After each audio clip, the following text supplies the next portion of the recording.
Hello and welcome to One Stop Co-op Shop Streamed, your one stop for co-op news and playthroughs. And today we're playing through Earthborn Rangers. Me and my buddy Steve. What's up, Steve? What's up, Peter? So happy to do a stream with you. I feel like we're always splitting up, so it's nice when we can meet up every once in a while. Absolutely. And well, after your internet famous from last night with the stream you did last night, this is I'm glad you decided to come back down to earth and stream with me tonight. No, this is a big one too. We got two big games back to back. I know. I'm loving this. And I'll be honest, I'll talk about this more in the end. But when this game first came out, I was a little hesitant. You know us, we love our LCGs. And when it was described as an LCG and with the people behind it, I was like, this game can't live up. And well, we'll see by the end whether we think it does or not. But I'll say this: I keep playing it, so that's probably a good sign. That's a great sign. It was a great sign. All right, so we are Rangers in this universe. So Earthborn Rangers is based in this universe. It's all about like sustainability, and everybody's kind of getting along. Now there is some wildlife and some nature that you're going to deal with, but it's not I say it's not a killing game, but I may or may not have a bow in my deck that may or may not defeat some some wildlife while we're out in the forest. But basically we're going to be going on these tasks, and in this first mission we've met this person, Quizzy Voss, and she has gone missing. So our objective in this first mission is to go find her. So she's somebody we would have met earlier on in the campaign. In the demo they kind of drop you in a couple missions in, so they kind of get you set up a little ways in. But we're in this place called White Sky, which is one of the towns. If you look at it, White Sky is a landscape. It has water, structural, and trail, and these are all, in some games they're more important than others. I feel like in this game they're actually pretty important. So like knowing it's a landscape, water. So one thing, if you'll notice, if your current location is not a ranger station, when a feature comes into play, place 2 trail tokens on it. So that comes into important. You'll notice that ranger station is nowhere up here. So I'm just kind of pointing out that the keywords in some games are more important than others. I feel like they're actually pretty important in this one. So that's kind of neat. We got some pressure in the chat, by the way. Oh, Successful Geek is saying he's depending on us to make him hate it. So because Marvel Champions is enough for him. So yes, he doesn't want to like this one too. Well, you know what? You could just come back. You could love this game. You're like, oh man, this game is so great by the end of it, and then come back, watch us play Marvel Champions tomorrow night, and it'll remind you again how great that game is. So that's true. Just because there's one great game doesn't mean they can't all be great. But we'll see if this one's great, merely good, or whether you don't like it at all. I mean, we'll see. That's not for us to say. That's for you guys to decide for yourselves. So, but during the course of this game, we're going to actually be traveling from location to location over here, potentially. I mean, we could just spend the whole time in one location, White Sky here, if we want to. But if we go from one place to another, we're going to go along one of these trails here, right? And if we go along this trail, that is going to correspond to the waterfront deck down here. If we go to this trail over here, it's going to correspond to the forest deck. So part of the challenge deck, or the path that we face, is going to be made up by these cards here. The other part, as you'll notice, these locations on the bottom correspond to the different like outposts and stuff here. Now, if it says valley, that is any place that has like a brown name. So if we go to the Aatrox Mountains, the Golden Shore, the Mount Nim, any of those, we will use the Valley deck. And actually, we only always use 3 cards from here, because you'll notice the other locations only have 3 cards. So you will get a random selection of cards when you go to a Valley location. It's not going to be the same every time. And then, so the deck is made up of, so let's start with our deck. So we know we are at White Sky right now. So we're going to put the White Sky deck in our path. And then they suggest you do the waterfront for your first time, but we could choose another one. Do you have a preference whether you want to go through the forest, the mountains, or the waterfront? Let's go to the mountains. That seems fun. All right, we're going to go through the mountains. So we're going through the mountains.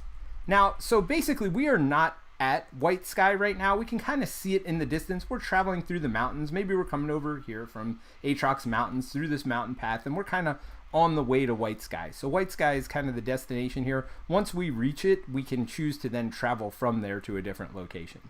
So that's kind of the theme of what's going on here. But let's talk about gameplay and mechanics, because I know our co-op fans love that, and especially our LCG fans. So this game is based really around challenges. We have resources on this aspect card here. We have 4 different resources. Our resources, or our skills, are awareness, spirit, focus, and fitness. And we are each different levels of proficient at these things. So for example, you have 3 awareness, but only 1 spirit. And your focus and fitness are both in the middle at 2. Where if you look at my character, my awareness is not very good at all. I might trip over a vine and not even know that I've done it. But these are resources you're going to use. So why don't you go ahead and shuffle up your ranger deck. So go ahead and shuffle that up and draw 6 cards. And on your turn, you're going to do basically one of 2 actions, and we're just going to pass back and forth. Now, I will take the lead ranger role, and we could use anything to denote that. So I'll just bring one of these universal tokens over here, and we'll use this as the first player, or the lead ranger token. So I'm going to take on the lead ranger role, and usually that means that I am in the front, and that's always good for the person who's not very aware to be in the front. You know, I might trip over a poisonous snake or something like that and not know anything about it. Nothing bad can happen from this. It's fine. It's fine. It's fine. Nothing to see here. All right. So you can basically do one of 2 actions on your turn, and that's it. So you can either play one of the cards from your hand and kind of do what it says. So if I wanted to play this card, you'll notice there is a red resource in the upper left-hand corner that corresponds to fitness. I have to spend 2 fitness, so I take 2 of my fitness, and I put it off to the side, and that fitness can't be used again until I get it back one way or another. And then I basically do whatever it says on the card. Now, if there is a moment, you'll see this moment keyword up here. Moment attack. This is an attack, and then I could, do what it says. Discard an equipped gear to add damage to a being equal to their number of tokens on the discarded gear. So gear will get tokens. You'll notice this right here is a gear, right? Actually, that's an attachment. That is not gear. I lied, sir. Do I have It's any because gear? you're not very aware. It's okay. I have lots of gear in this deck, but I have none showing. Oh, there you go. Oh, that'll be good. So this will be my next draw. Not that I know that, but you'll see it has a gear in the upper corner. So if I have gear, right under your hand there, it says it has 3 arrows. So when it comes in, it'll get 3 of those universal tokens. Or in this case, we could just put a dice on it and put it to 3. Either cool. way. So that's how many tokens it had. So this says I would discard this gear and do damage to the enemy equal to the number of charges left on that gear. So in this situation, I would do 3 damage to the enemy. Now, I said this is a friendly game, and most of the time you are not going to be killing things, but this is my character is a little bit more violent than some of the other characters in this world. So, I've got a bow in my deck. I've got a moment of desperation. So there are definitely ways for me to get rid of things. But a lot of times you're not going to be doing that. You're going to be avoiding them and doing things like that. So to play this gear card, again, costs 3. There's 3 in the upper left. And so I spend 3 of my focus to do that. Now, if you'll notice, over here when you're deck building, it says focus 3 over here. So I couldn't even take this bow unless I had 3 in my focus aspect. That makes sense? So that they're not letting you put cards in your deck that you wouldn't be able to play normally. We don't have to worry about that. These decks are already built for us. But that's the case. Oh, look at you. You've got some double resources over here. So that's the other thing. Whenever you take a test, so if you look at this test, so that's the second thing you can do is take a test. So you can either play a card from your hand or you can do one of these tests. There's tests on everything. You'll notice there's a test on this card. That's an awareness test. You'll notice, well, there's no tests on anything else, but as every card in the path comes out, they literally all have something you can do on them, right? So to do a test, you have to discard at least 1 token of that color. So if you want to do a fitness test, you have to discard at least 1 card of that color, or token of that color. You can discard more. So that tells you how many points you're getting toward that test, right? So if I just put 1 in, that's 1 point. But I can also use, you'll notice there's a little symbol there. I can also use those symbols. So if this is your turn, you could discard Perceptive to your discard pile and add 1 more to your test result. So now you have 2 points toward your test result. Does that make sense? It does. Yep. So, and if you decide to discard another token, you could. It's 3. You could not initiate the test, though, just by discarding this. You must discard at least 1 token of the appropriate aspect to start the test. You're not required to discard cards, though, because you will get all of this, like these tokens back at the end of every round. You will not redraw your hand every round. You're only going to draw 1 card a turn. So cards are a little bit more valuable in the long run than the tokens are for long-term strategy. Whereas for short term, obviously, you can use whichever. All right, so after we do that, then we are going to flip this over to see what happens to our test. So in this situation, because we did a red fitness test, we would add +1 to our test. So we got a result of 3. And that could mean different things. A lot of tests, it's just pass-fail, right? You just need one thing. But it might mean different things depending on what kind of test you do. So this one says traverse X. X is the result you need in order to pass this. And X on the bottom here says equals to the presence of the card. Well, we haven't really talked about presence of the card. In the upper right-hand corner of every card is the presence of the card. And that tells you what number you have to beat. It also tells you if you're trying to just kind of sneak by it, how much fatigue you will suffer for sneaking by. And that's really the win-loss condition for the game. If your deck runs out of cards, then that's when you have to rest and the mission's over, basically. So if you don't achieve your goals before your deck goes away, things will fatigue you, though. So if I wanted to do some challenges, it'll cause me fatigue. For every fatigue, I take a card from the top of my deck, put it in my fatigue pile. And typically that doesn't come back, although you may or may not have some healing things in your deck that might bring some of that fatigue back. But typically, even when you bring fatigue back, it goes straight to your hand, so it doesn't replenish your deck, if that makes sense. Makes sense. So even when you do have healing, a lot of times it'll not actually heal you. It'll just get you cards out of your fatigue pile, so you have more cards to use from your hand. Mm-hmm. Mm-hmm. All right, so these are kind of the basic tests, the things you can do with your basic actions. But let's go ahead and show some cards, because honestly, probably the best way to play this game is just to do it. So you notice like this card here and this card here is just a double resource toward working toward one of those things over there. Well, let's go ahead and draw some path cards and kind of get this mission started. Let's see. So we're done here. Oh, just to kind of show you the map too. So you saw the little map that we're on. If you look at it compared to the whole entire map that's going to come with the game, though, it's just this little portion up here at the top. So I thought that was kind of neat that we're just seeing a small portion of the world in this scenario here. That's very cool. So let's remember. All right, so we're going to start the demo. Demo begins on the 4th day of your campaign. It emulates the content from a few play sessions of Earthborn Rangers, Narrative Campaign, Seasons of Rebirth. This demo has been tuned. All right, we don't need to read all that. So put the White Sky landscape into play. Upon arriving at White Sky's last session, you learn that a young girl you met in the first mission, named Quizzy Voss, has gone missing. You record in the mission search with the subject Quizzy Voss in your campaign tracking sheet. And I think they actually have that in the back. I'll kind of show you what that looks like too. Missions with subjects attached to them affect specific people or places in the valley. Put search mission. All right, so this just kind of tells you how to set it up. We're going to set it up as a downpour. So lucky us, it is the middle of a downpour here in the middle of our day. So while we're out searching, we're going to do that. We created the path deck. We decided to put the mountains in addition to the White Sky cards. So we've done all that. So let's go ahead and, so there's 2 different options. You can either do kind of the mission one, which is what we're doing here, play with a mission, or you could just explore the valley with no goal.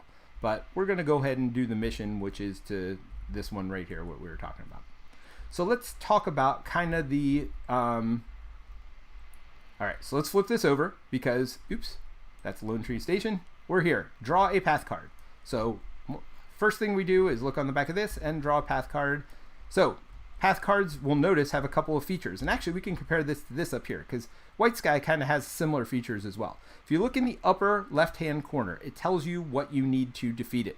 When it's red, it means you have to do physical damage to it. So that bow I had, Moment of Desperation, all those do physical damage. And that's the only way to take this out. Other things will add progress tokens. Now you will see sometimes there are monsters that only require progress tokens, not physical damage. So you can get by them in other ways. But some things like this, you may just not be able to defeat. And that's okay because you can always exhaust them, and that means they're not going to act on you. So there's an action, one of the basic actions you can take to exhaust cards. And again, in the upper right-hand corner is kind of the challenge values. Sometimes that's what you need to beat, but it'll kind of tell you what you need to know about it. Now, right next to this number in the upper right-hand corner is an up arrow. That means that this goes in this middle section here, along the way. So this is kind of blocking our path along the way. And it is an obstacle. When you see the word obstacle, it means you can't go past it in any way. So let me explain what that means. So because there's an obstacle here, unless it gets exhausted, there is no way to get to this landscape. Because if you notice, there's like 3 zones of play. You got within reach of you, then you got along the way, then you actually have at the town itself. So we can't interact with the town itself as long as we have an obstacle along the way over here. Does that make sense? It does. All right. So so that was the path card that we drew at the just kind of during setup. And then you'll also notice right here, it says 200 over here next to White Sky. That means whenever you arrive at this location, you go to 200 and see what's going on. You want to read this part? Sure, I can read it. Alrighty. Oop, there we are, White Sky. Not too bad.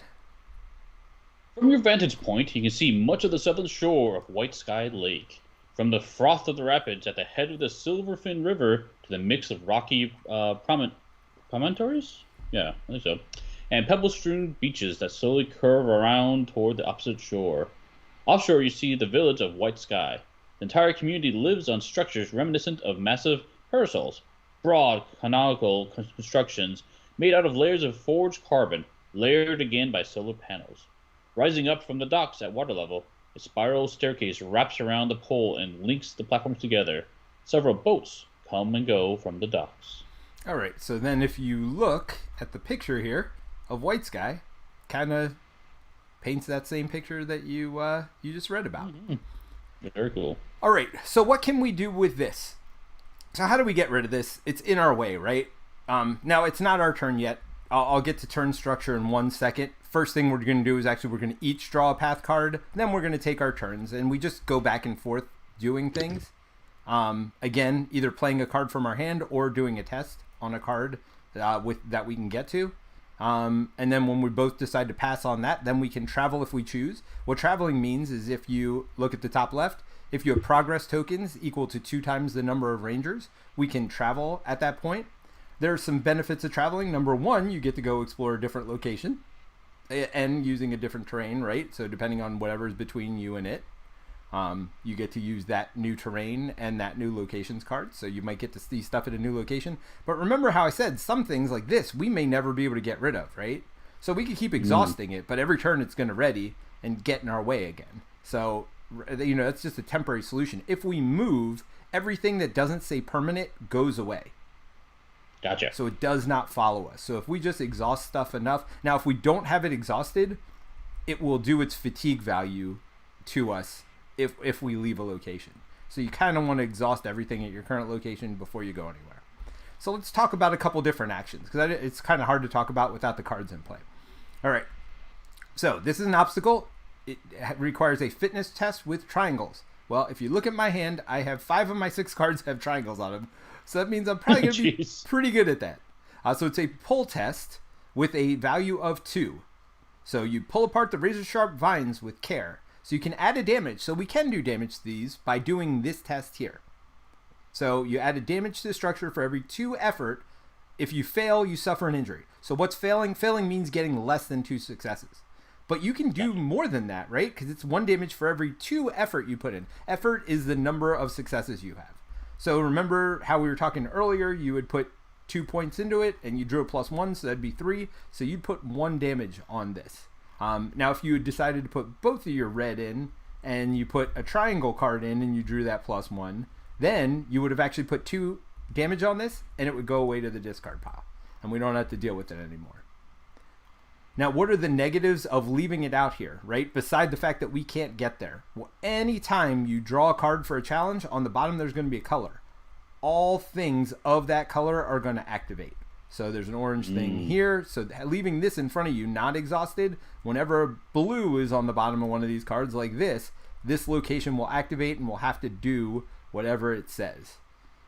So it says if you're performing an action with a travel like icon, this feature fatigues you, which means you lose 1 fatigue, right? You put a fatigue in your discard pile.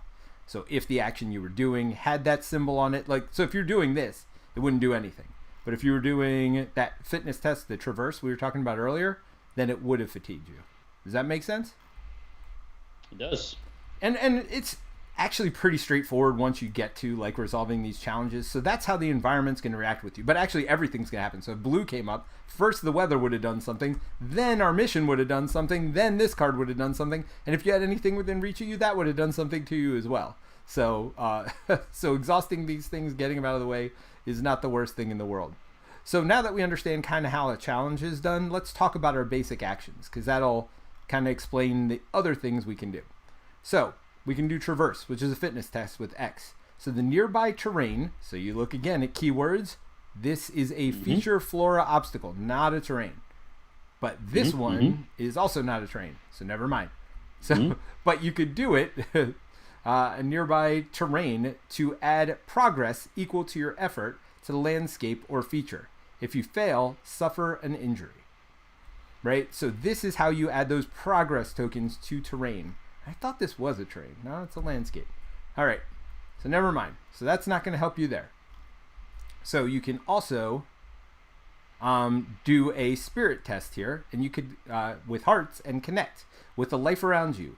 Either add a progress equal to your effort to begin to soothe, to your effort. So again, that's the number of successes you have. You add progress to a life around you. So like if you have a monster, or not monster, but like a beastie in front of you, you can add progress to them as well. If they have a blue number in their upper left, that actually does something. If they don't have a blue number in their upper left, they just have red, you can add all the tokens you want and you're allowed to do it, but it doesn't do anything, right? Like soothing them is not helpful. They do not respond to your soothing ways. So fitness is how you traverse terrain. That the spirit one is how you connect to animals, and both of them just add progress tokens. Focus helps you remember. That basically, if you succeed, meaning get at least one success on that one, you draw a card. So the top two, you add the number of effort that you get, so the number of successes you get are added as progress, whereas focus doesn't matter. As long as you get at least one, then you get to draw a card. And then the last one is awareness. This is how you exhaust cards.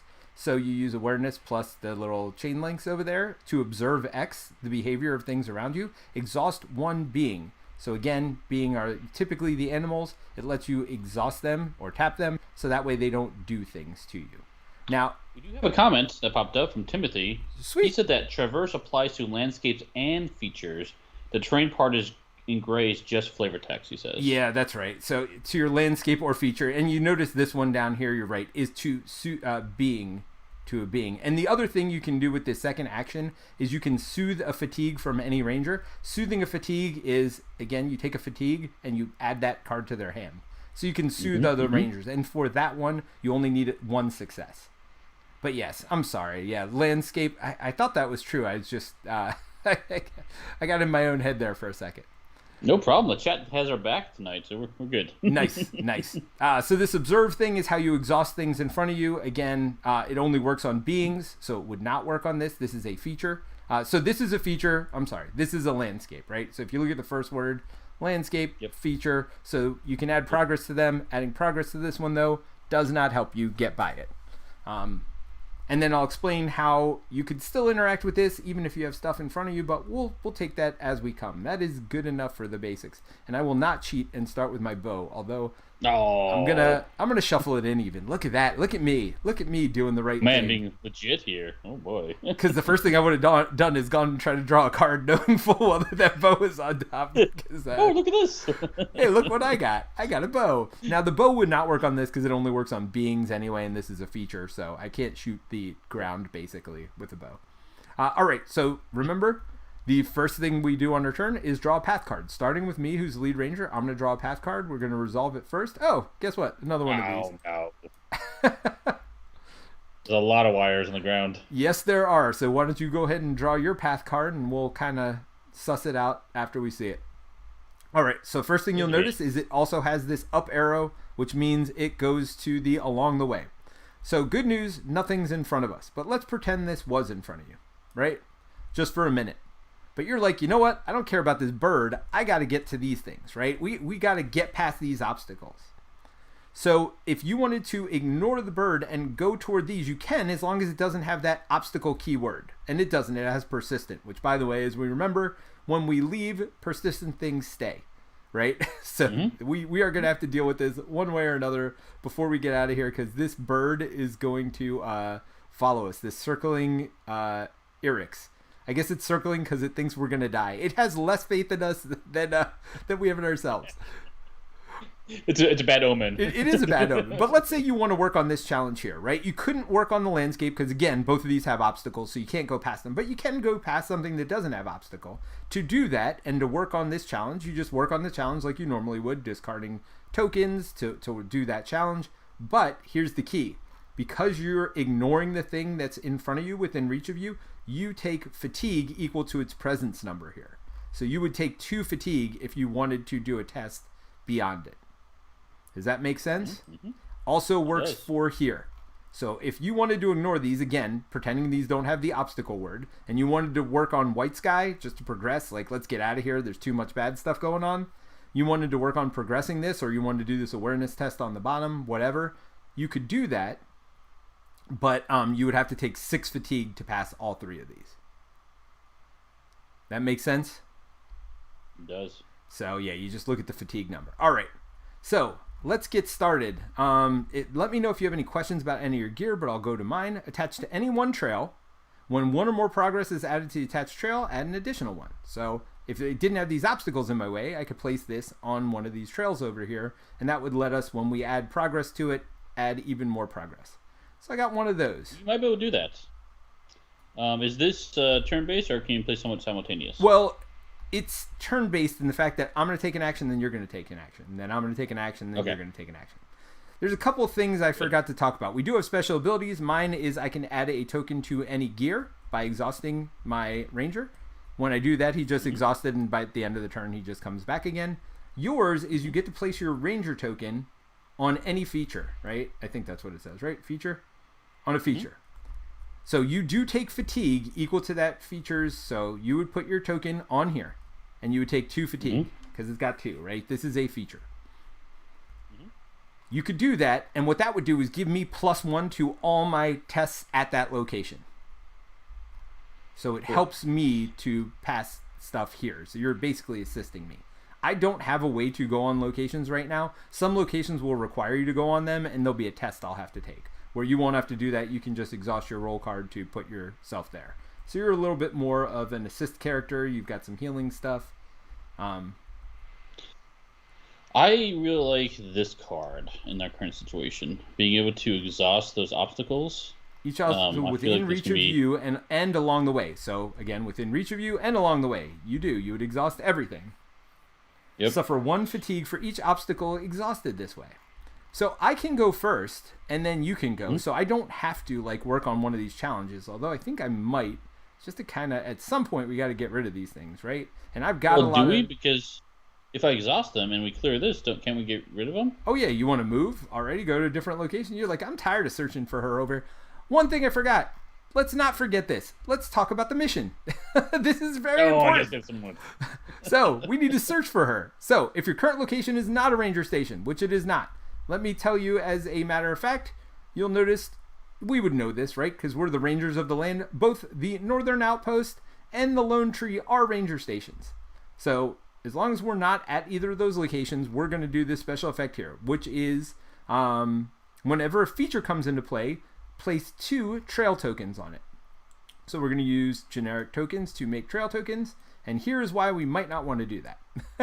Because our goal is to search through these obstacles to try to find, what's her name? Quizzy Voss. All right. So when you clear a card with a trail token on it, place that token on this card. When there are 4 so 4 per ranger or more trail tokens on this card, see entry 100. So we're trying to clear these obstacles to get this trail tokens off of there. I take that back. Let's not do that. Now, I'm curious, actually, when we leave, do you clear the tokens? That I don't remember. Let's look at leaving a location, because it might say clear them, and that might be a brilliant idea. We'll just get out of here, taking this bird with us. Clearing cards, clearing landscapes. All right, landscapes, clearing rule. Every landscape has a progress threshold. Fatigues you. If somebody in the chat knows, let me know. Okay, well, let's talk about the travel step. That's where it would be. Resolving challenges, determining success or failure. I think it's before this. Build the path deck, choose a destiny. Here we go. So clear the play area. Discard all path cards in the play area. I don't know. Timothy says no, that's too easy. That would be too easy. Yeah, so we got to clear them. We can't just discard. We can't just leave. You know, that would thematically mean we're not searching through there for them, right? All right, so we should do this. But let's see what the test is on this bird too, because this circling Irex is going to keep bothering us if we don't do anything. Mm-hmm. So we can use Spirit and that symbol to drive off the threatening sky tyrant to move the being along the way, exhaust it. If you fail, it fatigues you. So wait. Move this being along the way. Well, it's already along the way. And exhaust it. So it moves, I think whenever it moves from one location to another. I think this means move it to along the way. But if it's already in along the way, I believe it says it moves from one location to another. So I think it would actually go within reach of somebody, and then we would be able to exhaust it. So it looks like when you draw the sun, it comes to engage you.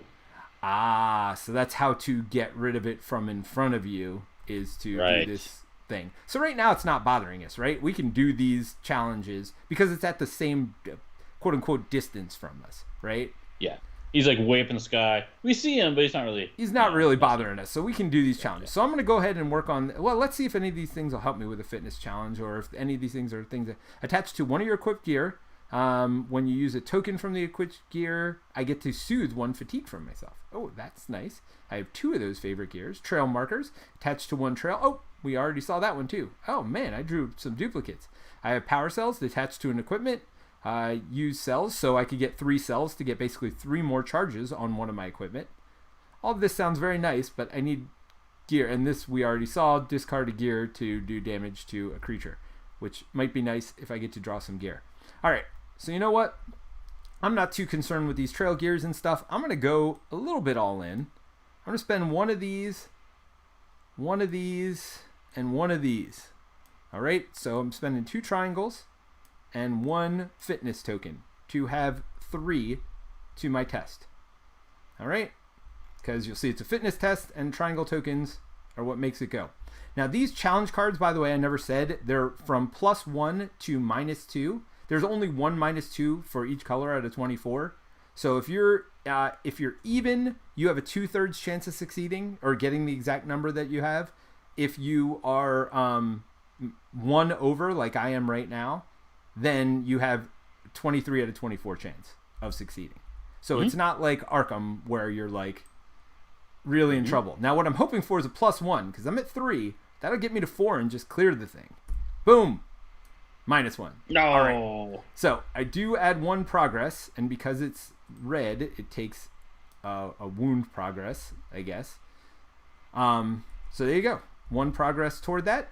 So that's it. That's how you do a test. Easy as that. Except now we got to trigger all the orange stuff. Nothing orange here. Nothing orange here. You do it like you read, by the way. So you start top left, work your way down until you get through all the stuff in front of you. Now, if you had stuff within reach of you and I was doing the test, it would not trigger.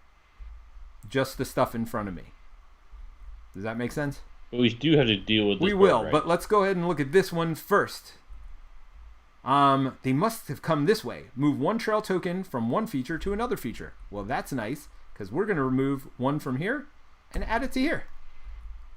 And that's that. So we think, I think I saw her. All right. So if this being is along the way, which it is in the along the way zone, move it to within reach and it fatigues you. You know what, stupid bird? Get out of my face. So, and it fatigues me, which takes top card of my deck. See, that would have been the bow. See, I was smart to shuffle. There you go. All right. So that's it. It's not going to take this long for every one of our actions. I was just going through a lot of rules there, but now you take an action, and then I take an action, and so forth. So, what do you want to do? Interesting. So there's let's see. We want to clear that, but it's not doing us damage to us now, so that's probably okay. So Timothy C says, FYI, I believe you can still do fit tests on obstacle cards even if they're exhausted. And yes, I think you can do tests no matter where, no matter what's going on. I do believe that is true. So exhausting just means it's not going to do its bad stuff to you. It has nothing to do with you doing your bad stuff to it, if that makes sense. Mm-hmm. So you can still do tests there. But yeah, if you can get one more progress on this bad boy, it will be... I can try it. It would be all my... I don't want to spend my triangle because this adaptable multi-tool seems pretty good. The other thing you could do is exhaust the bird in front of me and do his test. So you can do co-op this way. You can work on this test in front of me if you want, since you got 2 of those double chain things. Yes. So you just need 2 successes. I like that. So I need to spend 1 spirit token, and then I can dump down one of these enthralling. Yep. So you're at 3 now. I'm at 3, and then let's see what happens. Yep. So go ahead and draw the top card. Nope. Yeah, you don't shuffle that back in yet. R1. Not quite. -1. -1, which is fine. That's still 2, which means you succeed because it's drive 2. So you drive off the threatening tyrant, move the 2 along the way, and exhaust it. So. Looks like it fatigues me though too, doesn't it? What was that? It fatigues me. So no. If you fail, it fatigues you. You did not fail. Oh, I misread that. You passed. You passed, sir. Thank you. And now you've let me go to the middle. Gotcha. But first things first, we got a blue icon on the bottom. We got to do all that blue stuff, which starts with the downpour. So remove 1 rain token from it. So move that down to 3. Each ranger suffers a fatigue. When no rain tokens are remaining, you're going to flip the card and something else is going to happen. So go ahead and take one of your cards, put it to your fatigue pile. Boom. Mm-hmm. Do you know how to change it to 90 degrees? I got it. Oop. Yeah, I got it. I had it set for a different game. I got it fixed now. We're good. Right, no worries. By the way, anybody wants to chat in, any questions, whatever else, please feel free to talk to us. We love chat, and then we're going to be doing a discussion afterward. So if you have some questions you think will take a little bit longer, let us know at the end, and we'll definitely talk about it. We actually may even have some special guests come in at the end, too. I got a couple people queued up to also tell us their thoughts on the game. All right. So that was your action. So back to me. Now you are allowed to take 2 actions in a row, but you have to exhaust your ranger to do that with no other effect. So, not doing your... Don't we have to do this stuff? Or it doesn't matter because we're not performing that type of test? Oh, I'm sorry. We didn't do all the blue. We just did 1 of the blue. So this says remove a trail token from a target, which is terrible. So we'll remove it from this one, and then we won't care about it, right? Right. Yeah. So that blue stinks. And then, yes, we do both of these. So if you were performing so you weren't performing one of those trail actions, right? You didn't have a compass on the test you did. It had those. And I know they all have names, and I'm sorry if somebody in the chat knows the names, go ahead and tell me. But I don't remember them right now. But all of those things have their own special theme as well. But if you're performing one of those actions, this feature would have exhausted you. But you weren't, so you didn't get double exhausted, which is good. All right, so I'm going to work on getting that last point off. I'm going to do 1 here. And then, so what are our results been so far? We've got a 0 and a -1, so they're still about what they were. Do I had 1 or 2 points? 1 or 2 points. Oh, man, I hate to use all these cards so early, but I feel like this is what we need to do. I'm going to add 1. I want to keep my favorite gear. So I'm going to do my universal power cell. So I'm going to use 2. So it's 3 to pretty much guarantee I'm going to get it. -1. Thank goodness I did that, nice. Right? So that gives me 2. Nice. Well which done. Is a progress, which was lucky. So we get these 3. So we've got 3 of the, 8 points we need? 8? Yep. 8. All right, so we're 3 8s, and this card goes away for good. Now this obstacle's still here. We can still clear it. We can exhaust it, I think. Oh, no, you can only exhaust beings, I think, actually. So awareness to observe a being. I guess those plants aren't going to move. Because if you look, it says exhaust 1 being, which these are beings. If you look, first word on it, being. Like I said, the keywords are more important here than I've seen them in a lot of games. And I think that's pretty neat. I think that's one of the features I like. But it's mostly beings, features, and landscapes are all I've seen so far for the enemy stuff. All right, so go ahead and pick what you want to do next. Well, I can't do anything with the bird. The bird's just up there. I might just start gearing up, I think. I really like this adaptable tool. I kind of want to play this out. Really good, yeah. So let me play 2 of my awareness tokens, and that's all I need to play. Is that correct? And then we'll get a universal. This is the universal all-purpose token, and we could use the tokens, but I find it easier to use the dice on TTS. In real life, I would much rather use tokens, but for here, so when you perform an action, use a charge on it to choose which aspect you can use. So you can use, like, for example, your awareness to do a test for spirit, which is kind of cool. So you choose which aspect you're using for that test. Nice. All right, so you geared up a little bit. Honestly, I don't have a whole lot of gear over here.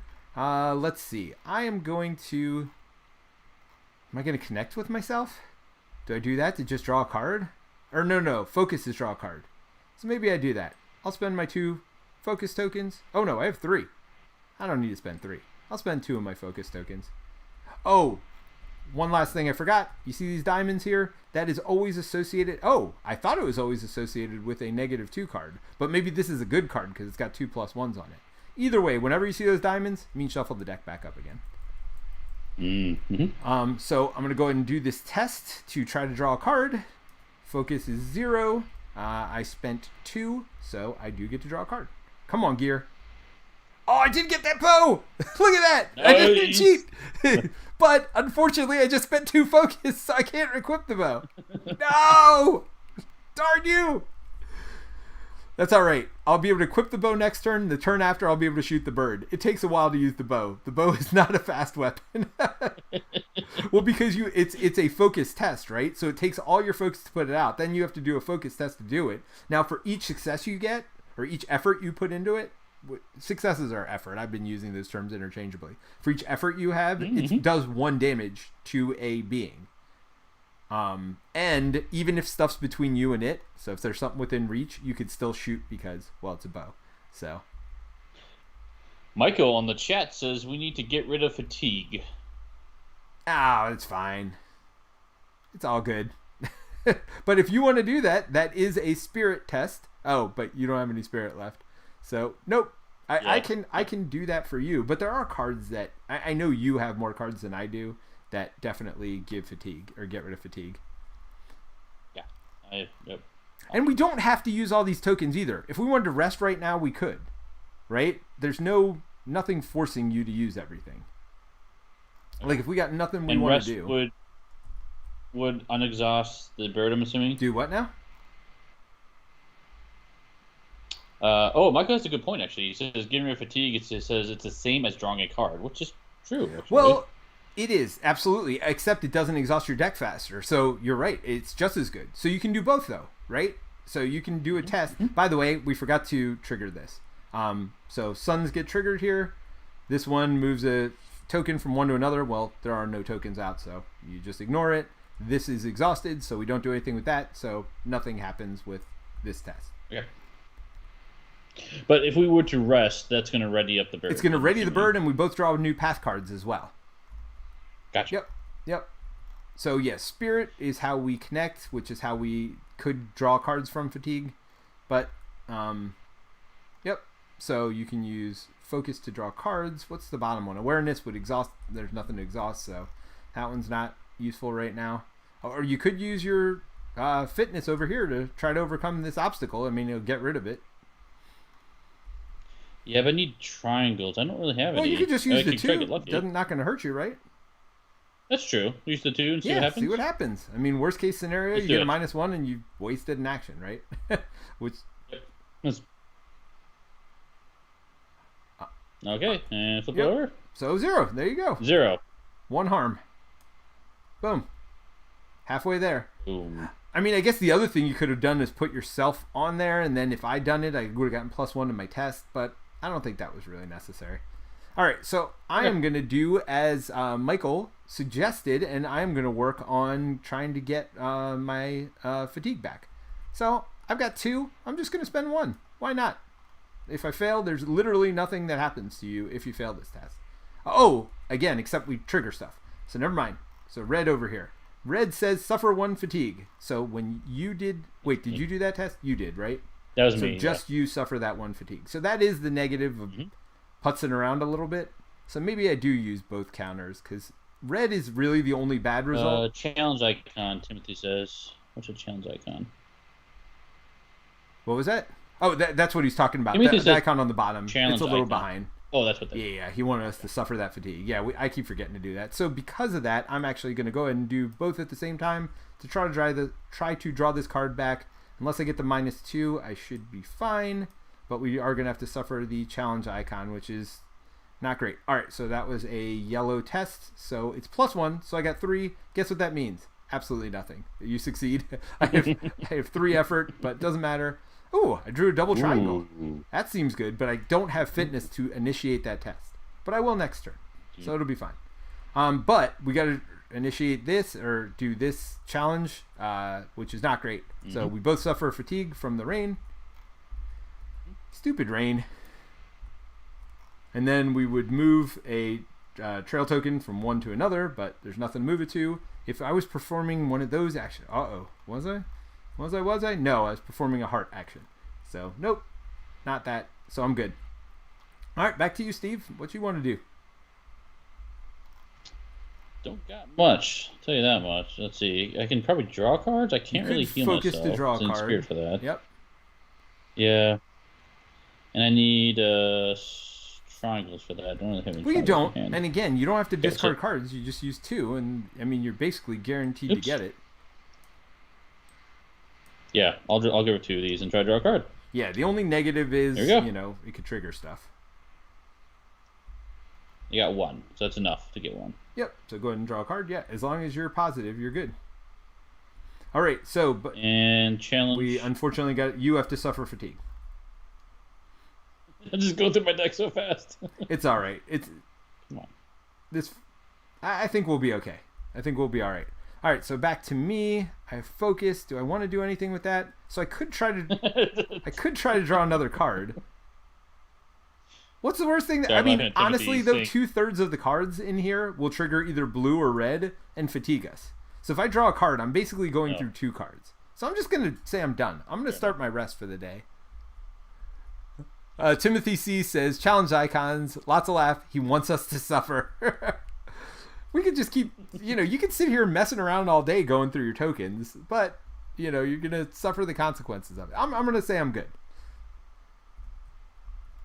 Now, the one thing I could do... Yeah, you can keep going, by the way. Now that I've passed, you can keep going. I don't have the triangles. You could use your thing to try, but, I mean, you'd need a +1, which would be... Yeah. That'd be not worth it. Yeah, maybe if you had done the 2, but then you could have failed. You would have used the token. It's good. It's good. I'm going to be first next turn, and I got my double triangle card. So I think we're fine. So you're going to say you're good? We're going to rest? I'm good. All right. So if we had enough progress on here, we could have traveled to a new location. We obviously don't have enough progress on there because we have 0. So that would have been travel. So let's go ahead and back and just kind of show the steps. That was the travel step. Now the refresh step. Guess what? Unexhaust everything. And draw 1 card. And that is it. Oh, you know what? Before I ended my turn, I would have added a counter to your all-purpose token thing. Oh, thank you. Because I can add it to any one gear. I forgot this. One thing I forgot to explain about gear. So if you look at gear, there's like these 5 boxes up at the top here. That's your carrying capacity. We all have a carrying capacity of 5. This takes up 2 of those 5 spots. Does that make sense? So you can put 4 more points of gear into your equipped gear area. Or anywhere, because actually some of my gear will go within reach, as we may or may not see.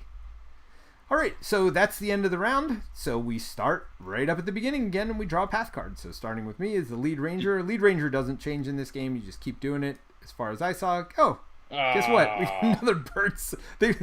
I think Timothy had something up his sleeve there. He's like, yeah, they want you to suffer. I swear I shuffled this deck like 50 times.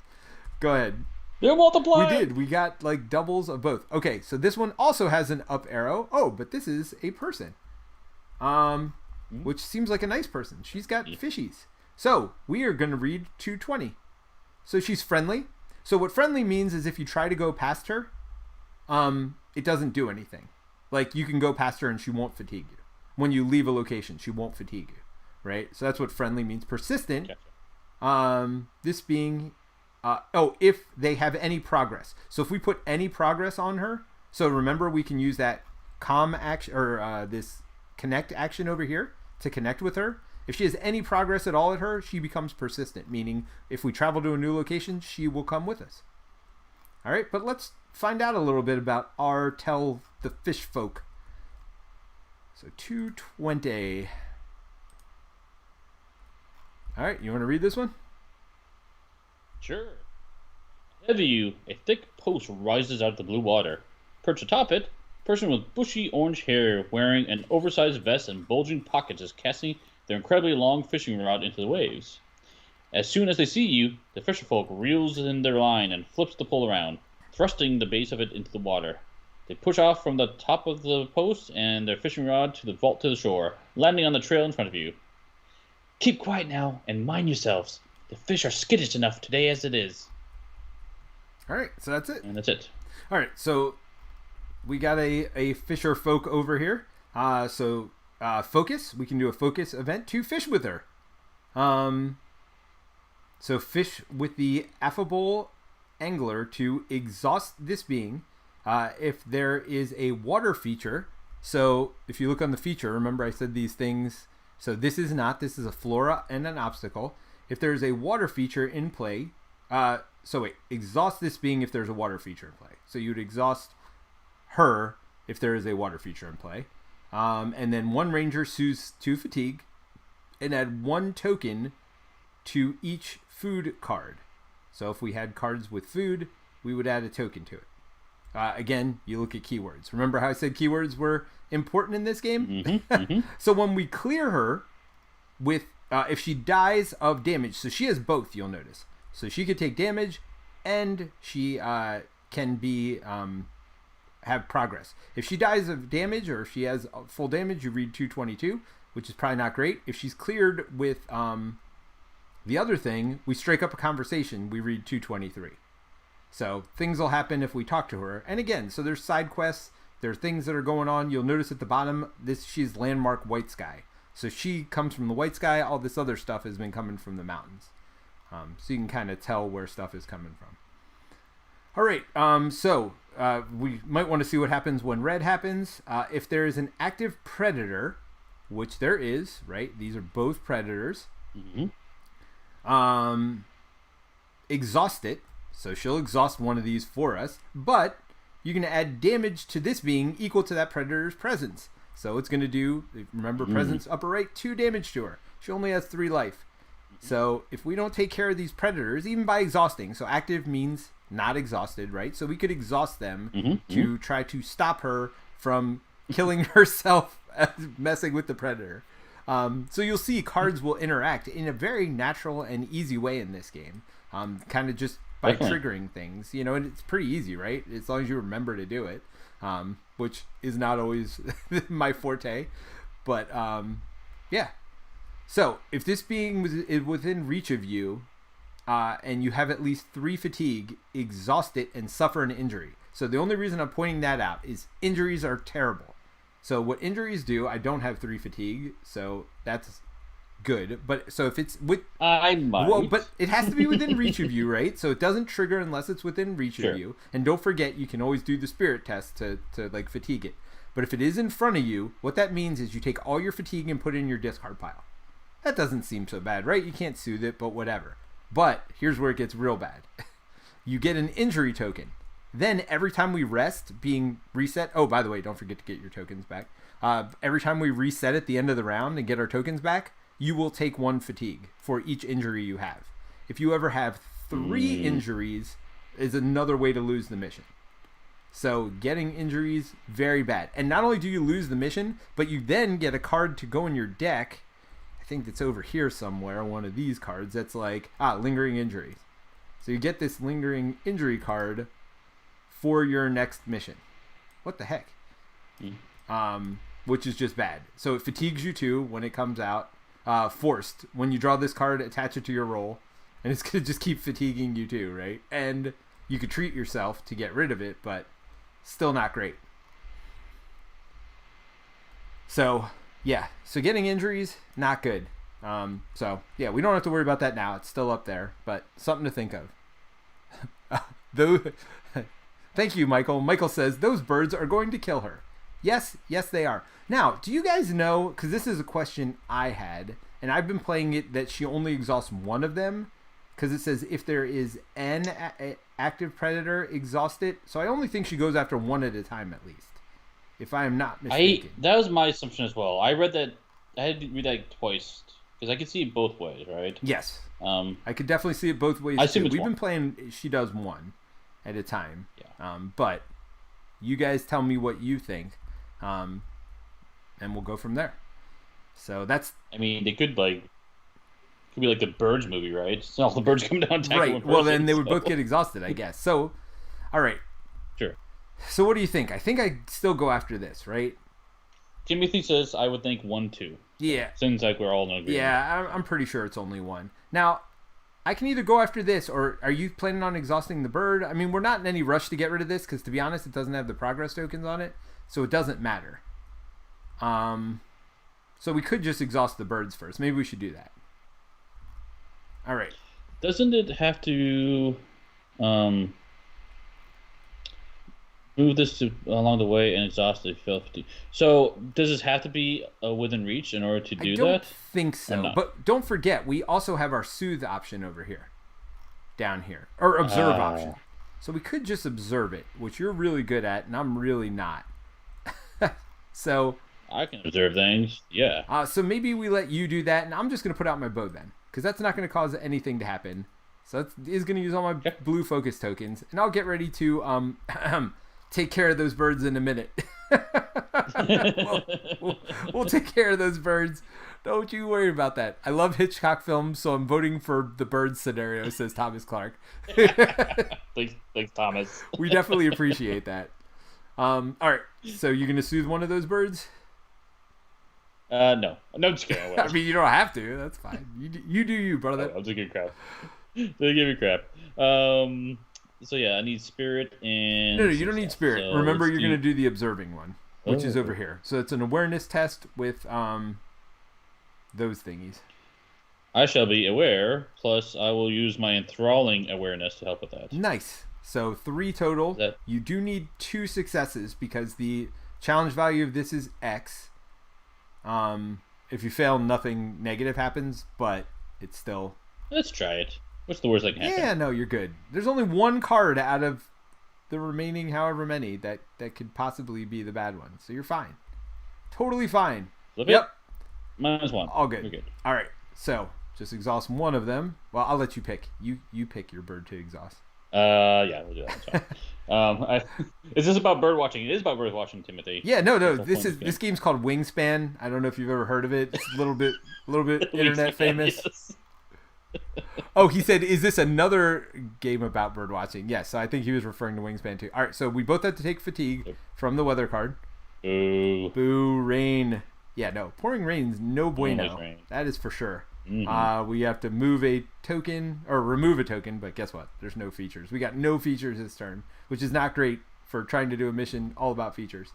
Right. All right. So, blue over here. You did not do one of those type of tests, so we're good. We're good. All right. So that's me. Do I exhaust the other bird? I mean, you still got 2 green tokens. That's fine. I'm just gonna go after this thing. I'm gonna pull the weeds. That's my job. I'm the weed puller of our group. So that's a fitness test. I'm just going to spend 1 of those, and I'm going to spend my double triangle resource over here to go ahead and do this. So that's 3 plus 1 is 4. Nice. That would have been awesome, except I only needed 1. It's fine. It's still gone. Gone for good. So we are going to do the blue thing. So guess what? It's going to rain on us again. So 1 more fatigue. Thanks up with all this rain, man. Now, we do get to flip this card over. So we get a little bit of a reprieve. So you notice it says 0. Remember, whenever anything comes in with numbers there, you'd put like a universal token on it for charges. So we can do a focus action plus triangle to build shelter. Now remember, we have to go past all of this. Good news, there's no more obstacles, so we could go straight there right now, but we would be fatigued by this bird if we did it. Does that make sense? You take 2. The friendly characters don't fatigue you. All right. So you can build a shelter. Remove 1 rain from the gathering storm for every 2 resulting effort. So for every 2 successes, you remove 1. Well, guess what? It's got nothing on it. But at the beginning of every round, you add 2 tokens to the gathering storm. If there are 4 more, you flip it back over, and then it pours on our head again. So we got 2 rounds before this goes over. If we do this focus action, we could buy ourselves some more time. All that makes sense? Got it. By the way, we've never looked at what we could do at White Sky. I don't even know. So we could take a stroll on the shores beside the towering parasols of White Sky. Scout a number of cards equal to your effort. So what's Scout mean? Scout means, which is really good for this mission, you draw cards equal to your number of effort, which is your number of successes, right? You draw that many cards. You put 1 of them in play. The other however many successes you had, you could put either on top or bottom of the deck, your choice, in any order. So scouting's a pretty good action, but we do have this stupid bird in our way right now. Although in 2 seconds it'll probably eat her, so it'll be fine. It'll be fine. Nothing to see here. So again, we don't do this blue action, and there's no other cards with blue on them, so we're good. Back to you. You do have to shuffle this deck, don't we? Yep. Good call. Yeah, so that bird is probably going to bite her. I don't know if we can do a whole lot about that. I wonder if I should try to heal myself a little bit. I mean, you do have 2 green tokens, so you could try to exhaust it, but it's 2/3 chance, I believe. Yeah, I could. Don't have. I could boost it with my. Again, it's not a danger to us. Only when the orange thing happens does it come in front of us and fatigue us. So. Oh, interesting. This is an interesting card. I was just reading it. So breathe into it. When you perform an action, discard your fatigue stack to commit 1 effort for every 2 cards discarded this way. So, and it's a response. The great part about response, you do it after. I'm pretty sure but response you can do after you've seen the results of your pull. I could. Yeah, and so this is going to turn my fatigue into success, I believe is how I read that, right? Yep. Now, don't forget, you do have to spend 2 fitness. So you'd have to have that 2 fitness to play the card, right? Right. Michael has a comment. He says, Steve, can't you change tokens into other colors? I can. I'm trying to figure out if I want to do that or not here. Because I could. You know what? Maybe I should. Let's take that bird, because otherwise she's going to damage the fisher folk. So that's going to take. Yeah, the other option is to put 2. some progress on the fisher folk too. But yes, it's going to take 2. So Good. if you spend both, then you would have a 2/3 chance of succeeding, because 2/3 of the numbers are +1 or 0 for everything. Let's try that. What's the worst thing that could happen? What color is this test? 0. Boom! Boom, boom, boom. Let me hear you say wayo. Steve, you got to say wayo. Come on, man. I set it up for you. I set you up. All right. Some mean cards in the game. Are they geese? Geese are vicious. They're definitely geese. Oh, yeah. No, geese are vicious. And actually, my nickname is Goose. Some people may or may not know that, but it's based on my last name, not because I am vicious like a goose. Although... You may ask my children and my wife otherwise. Maybe they have different opinions about that, but I don't think I'm vicious. All right, so you are going to get fatigued, though. That is a red one over here. And then she would have, if there was an active predator, gone after it, because she does not like predators, but there is not. So let's see if I can put some progress on her. Maybe we'll see what she gives us. I don't know. So what do I need for her test? Focus. Guess what I don't have? Focus. Focus. I forgot to put charges on my bow, and so I'm gonna exhaust myself to put another one. So I got 3 uses on my bow. Do I have anything else that's kind of useful? Ooh. Oh no, this costs 2 blue? Get out of here with that. I could put it on my bow to make it my favorite gear, and then whenever I use the gear, I could soothe the fatigue. But guess what I can't do? Thanks. Oh, I could discard it to do 4 damage to one of these birds. That seems really stupid when I've got 4 arrows in it. Yeah, no. So what I think I'm going to do is I am going to Well, I don't have blue, so I can't talk to her, but I can go past. You could go for a stroll. Could go for a stroll. Let's do that. I feel like that's a good thing. I have one awareness now. But you have. I do have the double heart. All right, let's do that. Let's do 3. We'll do 3, and then going for green. There you go. All right. 4. So now the negative is, all right. There's that. This guy looks friendly. Let me tell you what's going on. So ambush means just. Don't you get 4 cards though? Wait, did I have 4? Oh, one no, token and and a double. Sorry. Yeah. All right. I think So I look at these 3, and then I put things in play. Oh, this is an interesting one, especially for you. All right. So let me talk about these one at a time, though. All right. So this one has ambush, and you'll see the down arrow. So for the first time ever, something would come in within reach of me. Guess what's not going to happen? Mm-hmm. That. But what the ambush means is you look at their presence, and you take that much fatigue. So as he came into play, he would do 2 damage to me. 2 fatigue to me. Yeah, I'm just going to put you on the bottom. Do not pass go. Well, I might put more stuff on the bottom, and I'd rather him be all the way on the bottom. So this one I think we're going to do. So if you notice, this is a feature, which means it's going to get 2 of those progress tokens on it, right? Mm-hmm. And then, so this is a new symbol, because it doesn't have number of successes, right? So in order to succeed this, what this means is we both have to have our ranger tokens on here. Well, for you, it's super easy, right? You just exhaust yourself and put yourself there. That's not even an action. Mm-hmm. And it's 0 fatigue, so you take no fatigue for doing that. So this one looks like the one we're going to put in play. For me, I'm going to have to do a swim test. 3. So I swim down underwater, return all your equipped gear to your hand. What? And move your ranger token to this card. What? If you fail, take an injury. What? What? Maybe not. If your ranger token on this card prevent all fatigue, you would suffer from the weather. Well, that would have been nice when we were getting all that rain crap on our head.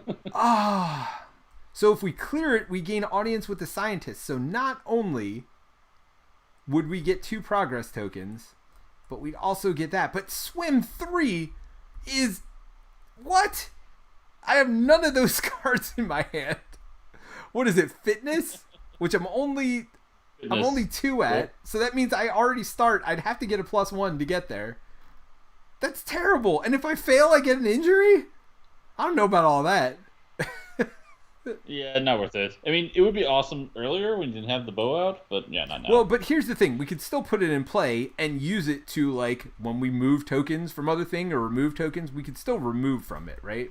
So let's see what this last feature is. If your ranger token is on this feature, hey, look, it's another Steve one. Now, there is no way to progress this. That's the only negative of this one, right?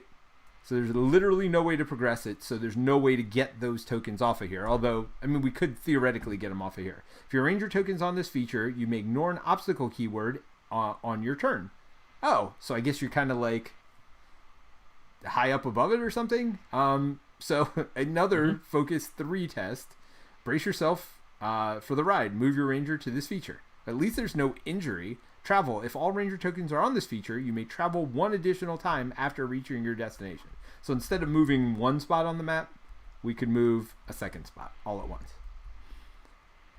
Cool. I mean, this is nothing bad, right? So I think I'm going to put this on the top. Definitely Mr. Cougar or whatever you were. Let's at least give him 8 Aatrox. Yeah, no, you're going on the bottom there, buddy. And then we'll put this bobble into play. So this will get 2 universal tokens on it, all-purpose tokens. And yeah, if I try to learn how to swim, I mean, the good news is if I use all my arrows, I could swim at that point. I mean, it probably won't have any tokens on it anymore, but whatever. All right, so let's not forget that we got a blue result, which is remove a trail token. Well, there you go. Even better. Even more reason not to swim there. All right, it is your turn. I feel like there's not a whole lot. I mean, we can try to put progress on her by doing a connect action. Or certainly, again, we can go here because there's no, even though this isn't a friendly, there's no presence on it. Oh, we never read 210. It's a water feature. Oh. For her. You can go fishing. Oh, there has to be a water feature there for that? Oh, Oh, we could remove it exhaust with that. Wait, what? add 1 token to each food card. Okay. Does the Oh, ginger no. We when exhaust that comes in? this being if there's a water Oh. feature in play. So it actually is worse. Exhaust this being if there's a water feature in play. Well, I mean, I guess that means she wouldn't attack the birds. So you got that going for us. Right? Yeah, she doesn't exhaust automatically, though. It says only if you do that ability, right? Well, right. So if you try to do this test and fish with her, she will exhaust if there is a water feature in play.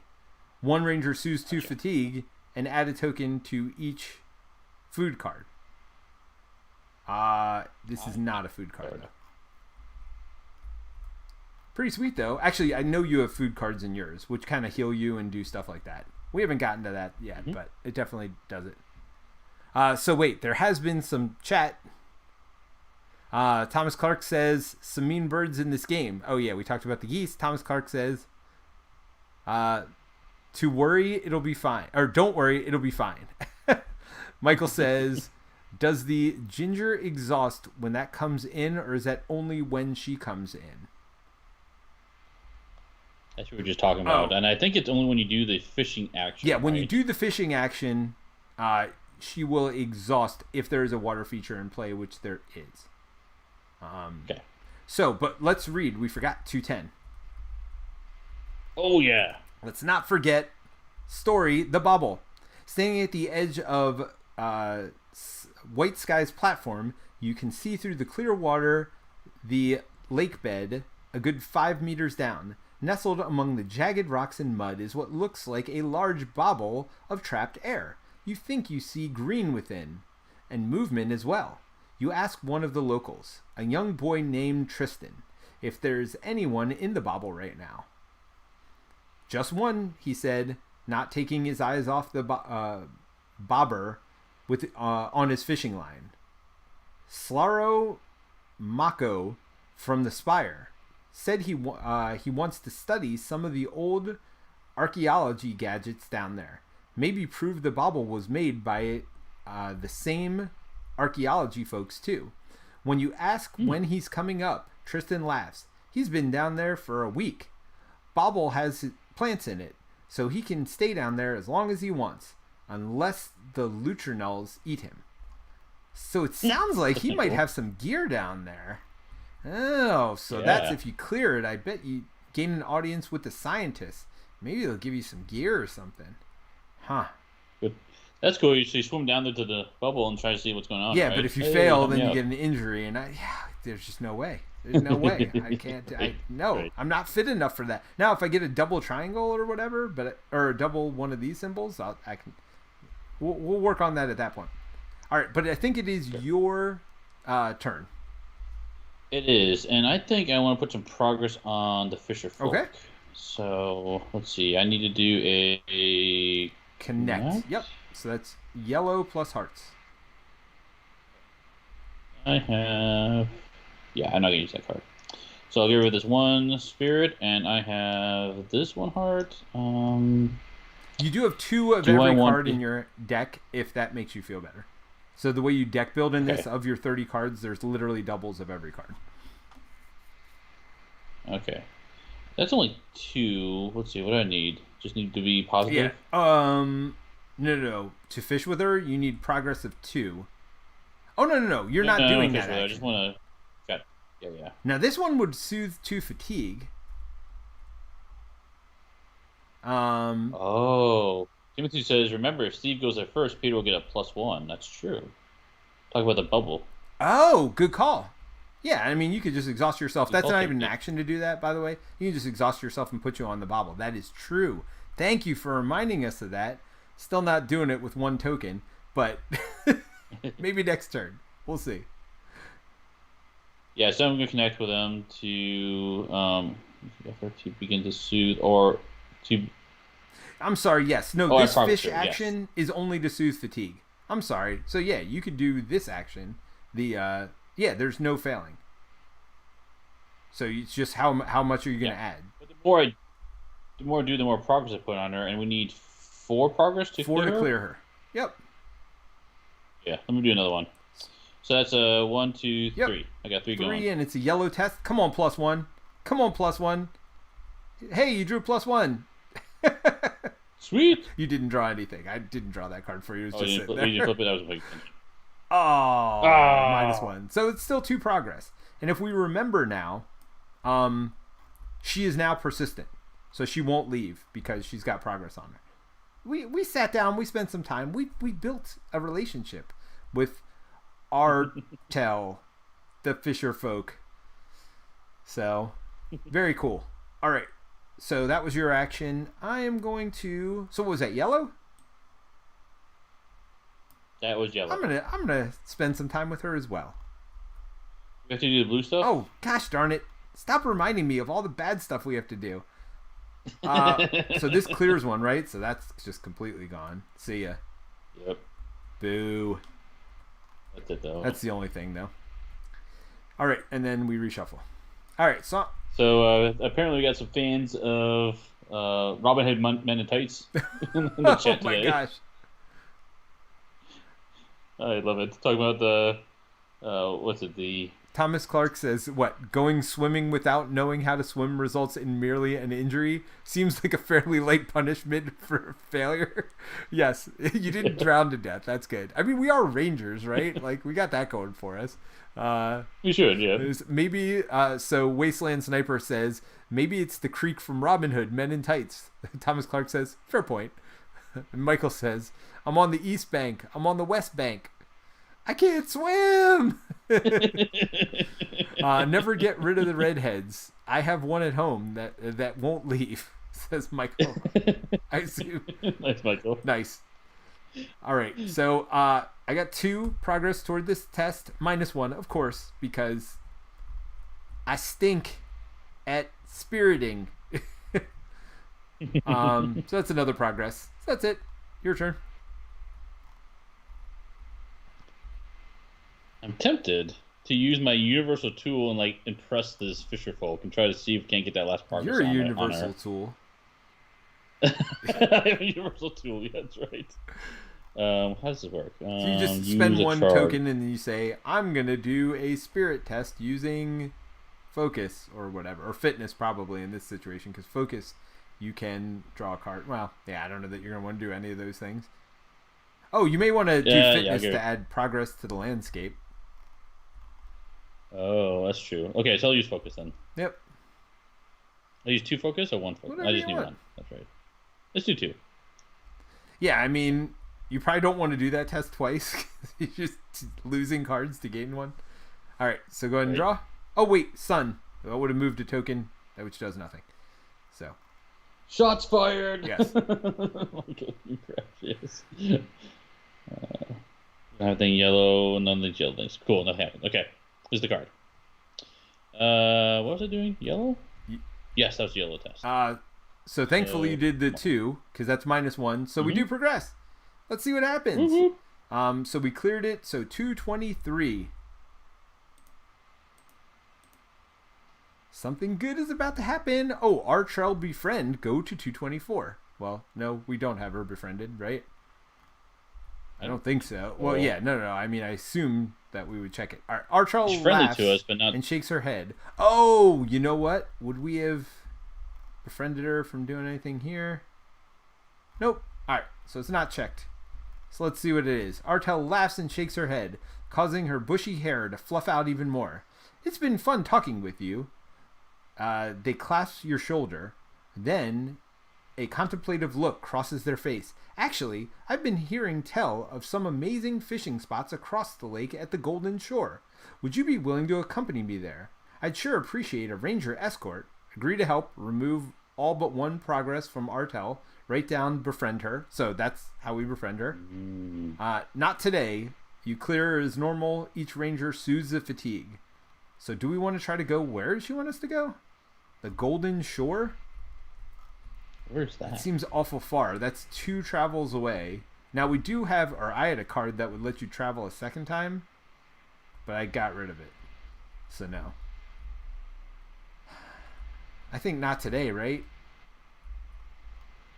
Yeah, I'm leaning towards that, but... I mean, we could leave her in play. She'd just kill herself fighting these things. That's true. So much for befriending her. Not dead yet. I'm feeling butter. I feel happy. So what do we want to do? Let's clear as normal. Let's clear. Okay. Let's do that. All right. We're not today. I'm sure you would like to go to the Golden Shore. Why don't you do that? you do that. All right. So we do get to soothe the fatigue. So go ahead and draw the top card. Balanced. Response. After you succeeded a fit action, refill one other energy type. Ooh, that would be super good. So I could use all my blue to shoot one of these guys, and then refill all my blue if I succeed a fit test, which would be swim into this stupid death trap over here, which I'm sure nothing will go wrong on the way there. But anyway, nice. So I could refill my blue and then shoot the other one of these, by the way, is what I was thinking. Michael has a question here. His question is, isn't that the next location card that allowed you to move 2 spots? Not sure what you're referring to. So I had a card that would have allowed me to move 2 spots instead of 1. It's something I used for a test earlier. I can't remember what it was. Not favorite gear. Trail markers. Attached to any one trail. When one or more progress is added to the attached trail. Nope, that's not it. That's not... Oh, maybe he's right. Maybe there is something up somewhere. Never mind. Oh, that's right. That's the next card that's coming up here. That would have allowed us to travel a second spot. We knew that was coming, too. That's right. So we could have done that. Did you want to... I mean, we already drew the cards. Never mind. You okay. were right, Michael. You are smarter than we are. Clearly. All right. So I think we're... Well, at least... Did I do anything? What did I do? Oh. You got excited because you drew a card, but you haven't taken my turn. Oh, you succeeded. Did we do the red thing? No, you got a fatigue, buddy. We did not. Fatigue. That's you. So much fatigue. So much fatigue. 14 cards left. But you do have healing. You may even have it in your hand. Oh, wait. Hidden Trail. What's that? Oh, that's the other one that would allow you to travel twice. So there you go. It wasn't my card. It's yours. That lets you travel a second time. Because you, sir, are a Pathfinder. But that's all right. We already said forget it. Sorry. Mike has a good point. He's asking, Peter, should your player card be exhausted still? I don't think it should. I added a arrow to my bow this turn, I think. Yeah, but did you do that last round? Oh, all right. So here you go, Steve. You can have a all-purpose token over there. Okay, thank you. All right, so I got to do mine. Sure, we'll put some progress on White Sky, right? I kind of feel like that is something we should do. So I will traverse with 1. I mean, there's no penalty for failure, so I'm not going to add anything to it. I mean, I am drawing cards, but whatevs. Ooh, +1. What? There you go, 2.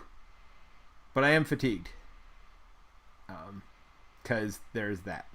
So we get 2 progress, we get 2 more, we can travel. Now, unlike like Lord of the Rings, you don't have to travel during the travel phase, right? If there's still stuff we want to do here, we don't have to do that. Remember, these birds are persistent, so they're going to follow us. Doesn't matter if we leave, so the only thing we'd be really clearing is the bobble. So... I call shenanigans. If we go into the bubble, I don't think the birds should follow us in there. Nice. Maybe that would clear... Don't worry, I got a bow for them, right? I got this. This is starting next turn. But because it's red, I do take a fatigue. Okay. And looks like let's shuffle the deck. Yep. So it's your turn. Go ahead and if you want to either put progress on or just pass or whatever. Passing for the round is called resting. If you run out of cards, it's the end of the day. So you don't die in this game. You just like have to do it another day. You basically start all over again with no progress. Yeah. I feel like there's no reason for me not to exhaust and put my token on the bubble. I totally agree. I mean, it doesn't hurt me at Correct. all. So, and it can only help me because if there's weather, I ignore the fatigue. So let's do that. And that's not an action, right? Just exhaust. Wasteland Sniper says, I'm a sucker for card games. Thomas Clark says, they are too. Don't worry, it'll be fine. Mm-hmm. So I wonder if I can... There's no way for me to play the Hidden Trail because I need these specific aspect cards. I can't use other resources in my hand, right? What do you mean? Oh, to pay for cards? No. This says when you Yeah. perform an action. So you either do an action or you play a card from your hand. Okay. Well, how about I play? Let's gear up a little bit. That seems like always a good idea. So let me spend one of those, and I'm gonna get rid of my last 2 fitness tokens, I think. And let's go ahead and lay down this No, this again, you save. can't play cards. You can only do actions by when you do this. Oh, I can only do actions. Yes. Right? When you Use perform an first- action, Oh, use a charge. So playing cards. just kidding. I'm trying to cheat. Yep. Yeah, the only thing you could really do is this fitness test here to do that. Let's do that. Spend all 2, and let's see what happens. Whoop. -1. One Got more one. progress, and then that would remove a token, but nothing. All right, I'm going to rest, Okay. which is basically end your turn. So, Oh, you rested? Wasteland Sniper said, I got here late. I'm very confused, but this looks very interesting. You'll catch on quickly. It's not very hard. Basically, you're spending tokens to do tests, to do different stuff, and we'll try to explain what we're doing as we go along. Yeah, and if you're passing, I think I'm good too. I don't All right, see so anything you're I need to worry passing. about here. So So unexhaust everything, Yep. get all your tokens back. Actually, before we do that, we could have chosen to travel, but actually we don't have enough progress to travel, so we don't. So we unexhaust all of our stuff. We unexhaust these 2 stupid circling irixes. Hate them things. So again, we're just doing the end of the turn. So we did our Rangers turns. Now we're traveling, which we don't travel because we don't have enough progress. Even if we did, again, we don't have to choose to travel. It's fine. Everything's fine. So refreshing is unexhausting everything. And we do get to draw a card. Come on. What symbol do I need for this stupid test? Come on. That symbol. That is not that symbol. Attached to a predator or prey within reach, which is here. Exhaust one, use 1 length of it to exhaust that being. So if one of these stupid things comes in front of me, I can exhaust them. All right. So first things first, I am going to shoot one of these birds with my bow. So let's look at my. Oh, we got to draw is cards. that something about the blue triggering the weather card? Oh, yes. We got to do that. I'm skipping all kinds of stuff. So yes, 2 more get added here. Okay. So next round that'll go off if we don't focus this to try to build that, work on that shelter. And then I also forgot we need to draw a bad card each at the beginning. Mine not so bad. We knew that. So 2 progress counters go on here. This will let us move an extra space at the end of the turn if we're both there. Ooh, another feature. So sweet. This one we can beat. So maybe we should focus on this. Let's see. It is an obstacle. So again, we can't do anything up here as long as this obstacle is in play. Not even by suffering stuff, whatever. All right, so fitness climb 2. Oh, look, more fitness tests. Just what I was hoping for. So fitness test plus triangles. At least I have triangles. To climb it, add 2 progress for every effort. If you fail, this feature fatigues you. Now, why would you do that instead of just doing a normal traverse here? Right? That seems silly. I guess because... Add 2 for every effort. You put twice as much on it. That's why. Oh, 2 for every effort. It's not... I get it. So, but you need to basically totally pass it to not suffer from it. Right. All right. Well, I'm going to shoot a bird. Because we've been non-violent so far. Let's crank up the heat. So, focus plus chains here.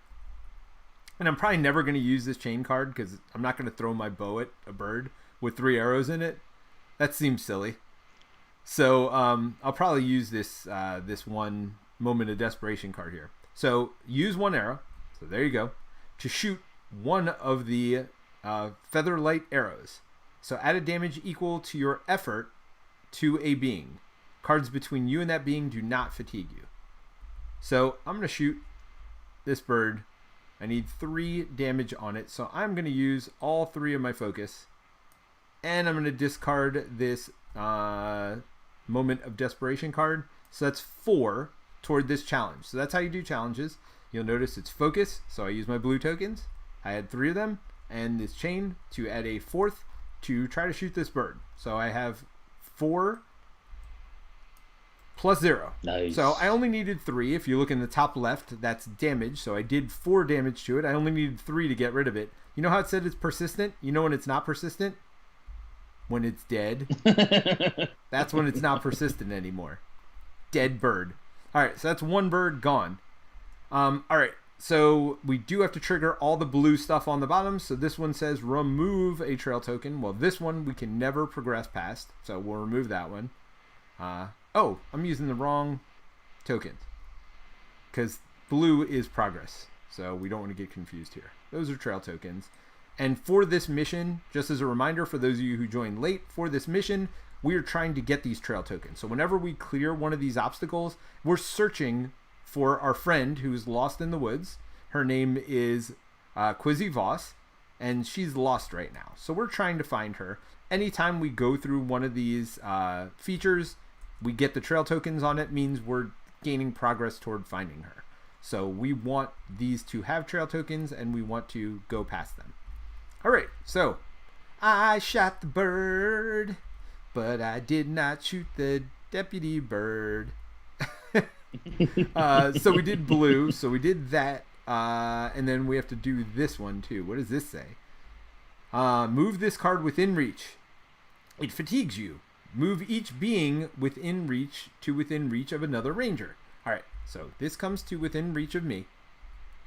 And now it's an obstacle. So I cannot do anything past this obstacle. Right? Because it's an obstacle. So this is now blocking my path. I got to deal with this before I can do anything else. And it fatigues me. When it fatigues you means, again, draw a card off the top of your deck, put it in your fatigue pile. When this deck runs out, we lose the mission. Or, you know. Does it fatigue you for 2 or just 1? It just says fatigues you. So it's just, it doesn't say fatigues you equal to its progress or anything like that. So it's just 1 fatigue. But I'm done. Now, can I interact with this even though it's in front of so you? you can interact with stuff in front of other rangers. Now, normally, remember how I said if it's in front of me, it doesn't trigger on your turn? If you work on this obstacle and a blue thing comes up again, it will trigger because you're within reach of me, right? So all the stuff in front of me now affects you as well if you work in front of me. But this obstacle doesn't block you. It only blocks me, if all that makes sense. It does make sense. So yeah, you have to get close enough to me for all my crap to attack you, basically. Or get in your way if you're within reach of me. I need to see that climb. Climb 2 is all you need, and that'll put 4 progress on it. I need what do I need? 3, 4? You need 4, but for every 1 you add 2 progress. Remember? So it's fitness. So I need triangles. To be 2 higher. Oh, you don't get your ranger token back, by the way. You're still over here. Oh, I don't? Oh, sweet. Yeah, nice. No, you stay over there. It's a little weird, I know, but it is what it is. Yeah, that's the part. It's a little abstract, but I think I'm fine with that. So if let's say I got 2 on that, that's zero success, so nothing happens? No. So climb 2 means, so if you have 1 effort on this, let's use that example, right? Because that means you both fail and you do stuff. So if you fail, you suffer fatigue, or no, is there not? Oh no, if you fail, the feature fatigues you. So if you don't get 2, the feature fatigues you, but you still do all the other stuff on here. So if you got 1 success, you'd still add 2 progress for that 1 effort that you put in there. Gotcha. Does that make sense? Gotcha. But the 2 is just a fail condition to fatigue you. Okay, cool. I really want to clear that. You are decent at fitness though, but I still want to try. So let's go ahead and dump 2 of these, and I'm going to use my meticulous. I'm going to be very meticulous as I try to traverse the so that's shell 3. stream. I mean, literally only the -2 fails you on this. It's a red test. Go ahead and flip it, baby. You got this. Let's see what happens. Boom, boom, boom. Boom. You really got it. All right. So you got past this obstacle. You put 8 progress toward it. It only needed 4, 2 per ranger, if you look in the upper left corner. Mm-hmm. So for every effort he put in or every success he has, he gets 2 tokens on this. He put in 3 effort. He got a +1 on his draw. So that's 8 effort total. Means we got rid of this obstacle. This is gone. And we get these trail tokens. The trail is getting warmer. All right, so we've got 5 out of the 8 we need to at least pass this part of the mission. Then we get to read entry 100. All right, cool. So, yeah. What? So 2 things. One thing, Michael says, can Steve move the mountain and get +1? I'm not sure what he means by that. You could have moved to the mountain, right? By exhausting yourself. Oh, and given me +1 on that test. He doesn't get it himself. It's for each other ranger who attempts the test there. All right, so... Also successful, he explained the drinking game with us, so... Oh, boom, boom, boom, drink. Success, Steve. That's right. All right, so here's what I'm going to do. I'm trying to get these symbols. Oh, wait, we have to do this thing real quick. I have to take fatigue. You take 1 fatigue. Oh, what's this, too? He's not within reach of you, so you don't have to worry about that one. I just take 1 fatigue. Okay.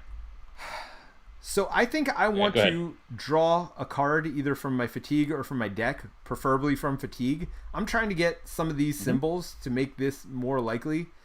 Because right now, I have less than...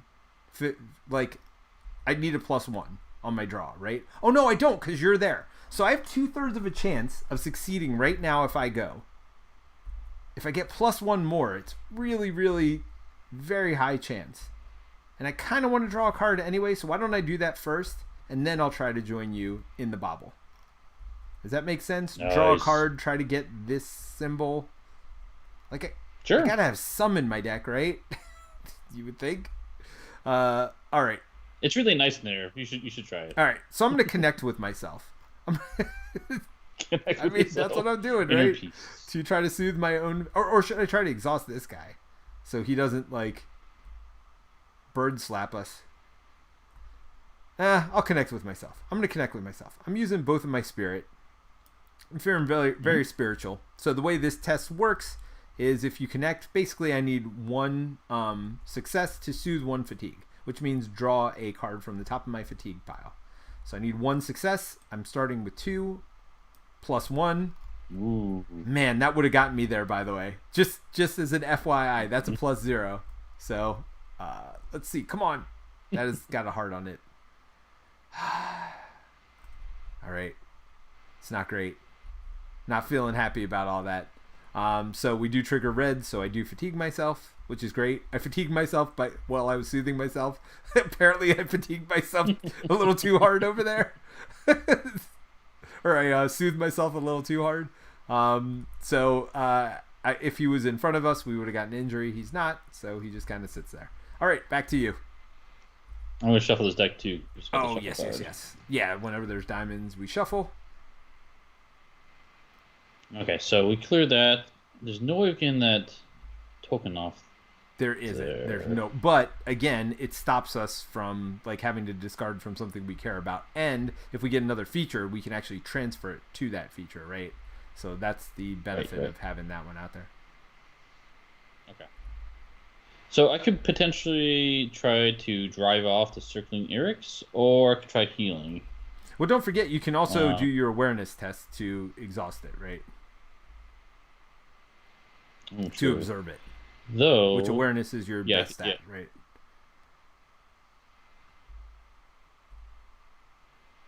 Oh, adjustment being. Yeah, that's true.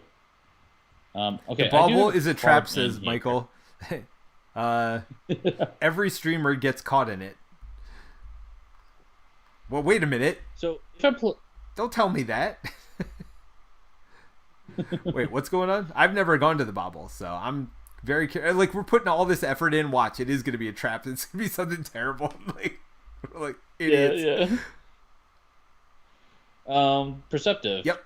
I'm assuming if I would do every this, token in at the current time that you're doing the test. So you have to use tokens to. So what are you trying to do? No, I was just trying to make sure I understood that card for one. Yeah, so right now it's worth 3. So if you put 1 focus in and try to do this test but you don't even need to do that. So never mind. Need to. Yeah. Yeah, this is a great card though. When you have 3 awareness, I mean, adding 3 to a test is really good. Yeah, I might lay down this hidden trail. I feel like that's pretty good. Okay. Sure. Is that worthwhile or not? Why not? But you do have to like put progress on it, right? Like so that's something. Wait a minute. It's a feature. What does this say? Your current location is not a ranger station. When a feature comes into play, place 2 trail tokens on it. Oh. And then it says, when you clear a card with a trail token on it. Does this say clear when you travel? After you reach your destination. You may travel. Yeah, it doesn't say to clear it, so I don't. Doesn't say. Yeah, no, I don't think you could clear it. So yeah, it would get 2 tokens. What it on might do for sure. Yeah, and then it could be like a sacrifice for the blue thing, right? Sure, absolutely. So. Or again, it can give us an opportunity to move it somewhere. So sure, if you want to do that, go for it. Now, don't forget, we'd also like to do this focus action at some point. Now, in order to do that, though, we also want to exhaust the bird. All right. Yeah. So I should exhaust the bird. Okay, let's do that. I'm getting distracted here. Because we just have to remove at least 1 from this, or it's going to start raining on us again. You remember how fun that was every time blue is drawn. Yeah. So let's try to. I need to do awareness to exhaust one being. Yeah, let's do that. Okay. So I'm gonna get rid of one of these, and I need to get the spinning things. Don't forget, you could just discard 3. I mean, you have them. Yeah. Might as well. Let's do it. Yeah, because these come back every turn. 3. It's not that big a deal. All right, so 3, you're +1 over it. You're 3. It needs 2 to exhaust it. Boom. 0. Got it. Boom, boom, boom. All right, so the stupid bird's not doing anything. Move 1 trail token from one feature to another. It's fine. There's only 1 trail feature in play, so we don't have to do that. All right, so back to me. I don't know. What do you think? Do I swim? There's a +1 up there. All right, I'm doing it. I'm swimming to you. So 2 fitness. I get +1 because you're there. So I'm at 3. I need 3 to get there. Don't drown. Don't drown. Don't drown. Don't drown. Yeah! Yeah! All right. So where's my ranger token? Did I just like get rid of it? Oh, here it is, hiding under me. All right, so here's my ranger token. I'm there with you. Now, it says when you do this test, I think I got to do something. Read 211. So I'm going to read 211, and then I think when we clear it... You have to return all your gear, though. We're going to read 212. What? You have to return your gear, so your bow comes back. No! That's okay, because I'm about... You'll see why. All right. Okay. All right, so to swim down there, I gotta do my gear. All right, so read 211, and then we read 212 because we're clearing it also. Whoops. You strip off your cloak and your gear, and taking a deep breath, dive off the platform into the water. The cold almost forces the air out of your lungs, but you force yourself to swim deeper. The bubble wavers beneath you, growing larger. Then you see the darkness of the tunnel next to one edge. Lungs burning, you pull yourself into the tunnel. A moment later, you emerge in a shallow pool inside the bubble, gasping. By the way, I've been calling it a bobble. I just realized, does it really just say bubble? Yes, it does. A bubble. That's hilarious. All right, my reading skills are just immaculate, as you all can see. But we did clear the bubble, or the bobble. You know what? At this point, we're just going to stick with bobble. We cleared the bubble, so let's see what happens. Oh! You want to read Whoa. This is a feature. Remember the last time it said move something from one feature to another one? I thought there was only one feature in play. There wasn't. There was this one. So, boom. We moved it there. So, woohoo! Ooh. We got a progress, too. We saw her footprints inside the bubble. All right. So, let's read 212. You do it. Yep. You haven't received the archaeology mission. Wait, what? Archaeology? That's weird. Archaeology mission. Go to 213. Well, that's a shame. So we gain that mission the first time we go in, and then I'm sure we have to do something to Well, that's no good. Well, we got one progress. All right, the air inside the bubble is surprisingly still and laden with enough oxygen. You feel as if you've woken up from a deep sleep. Now, I do believe you actually write this mission in your book. So if we came back on a future mission while we were doing stuff, we could continue this mission later. To be continued, right? Cool. So that's kind of neat. If the air inside the bubble is surprisingly still and laden with enough oxygen that it feels as if you've woken up from a deep sleep, in the center of the bubble, you see a disc made of dull gray steel, maybe a few meters across.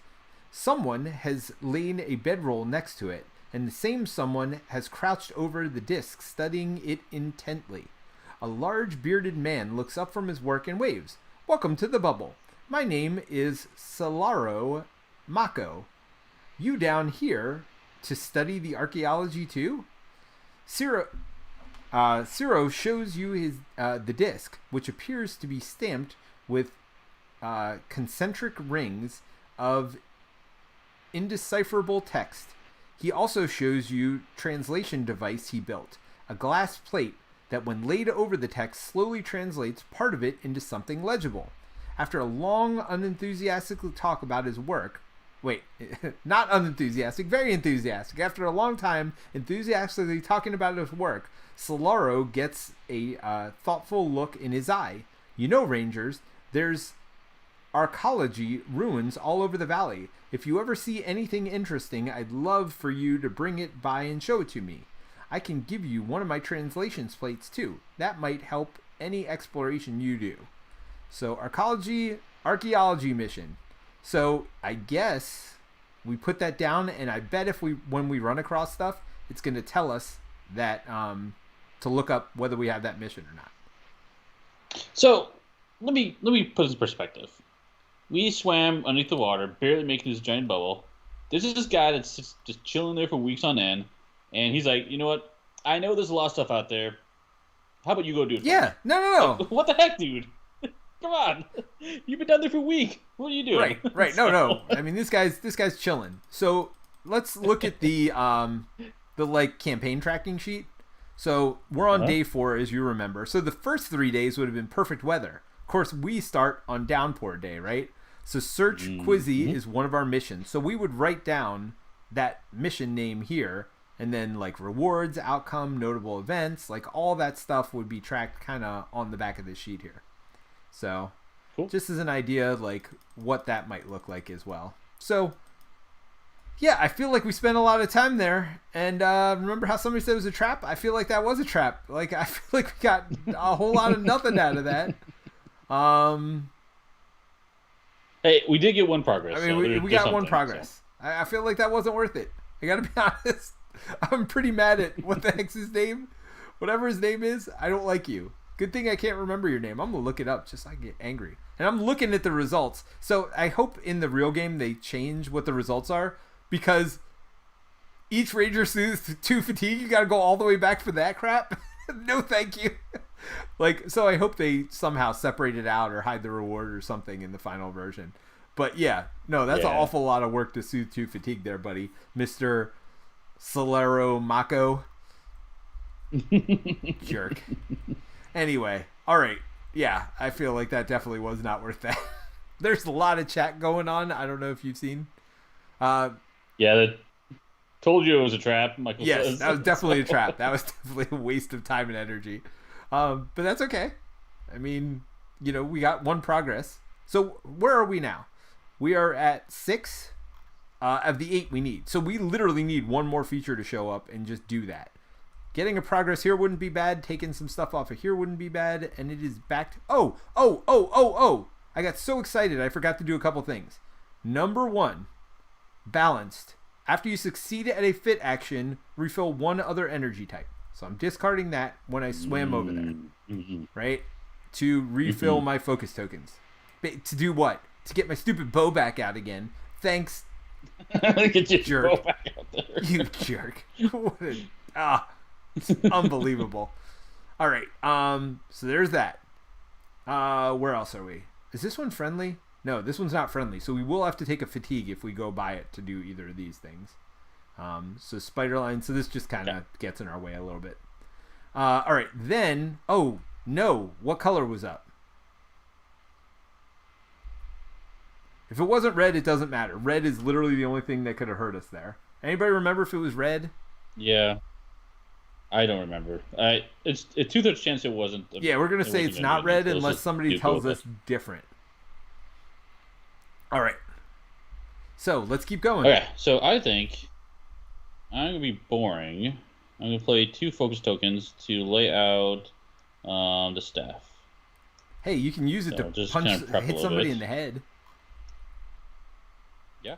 Here's an all-purpose token. Let's get car. Oh yeah. So it gets 3 charges. So exhaust it and use a stride to add a progress to a trail. Is this trail? It is. So you could just exhaust it to add 1 pro. Now, here I'm not sure of. Because you are going to this feature, passing this. I don't know if you have to exhaust yourself or not for that.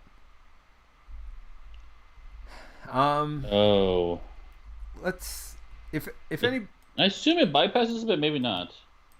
Yeah, because so when it talks about resolving challenge effects, clearing cards, fatigue from interacting. When you interact with beings, features, and landscape on your turn, elements of the environment between you and what you are interacting with may cause you to suffer fatigue.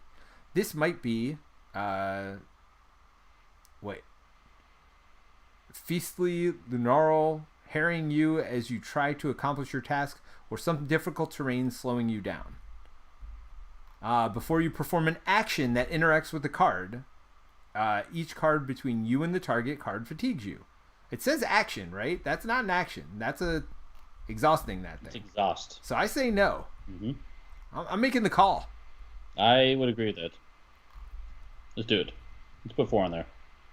One Stop Co-op Shop says, "Find that girl, you guys. You're slacking." Oh, that's Mike trying to get on. Mike.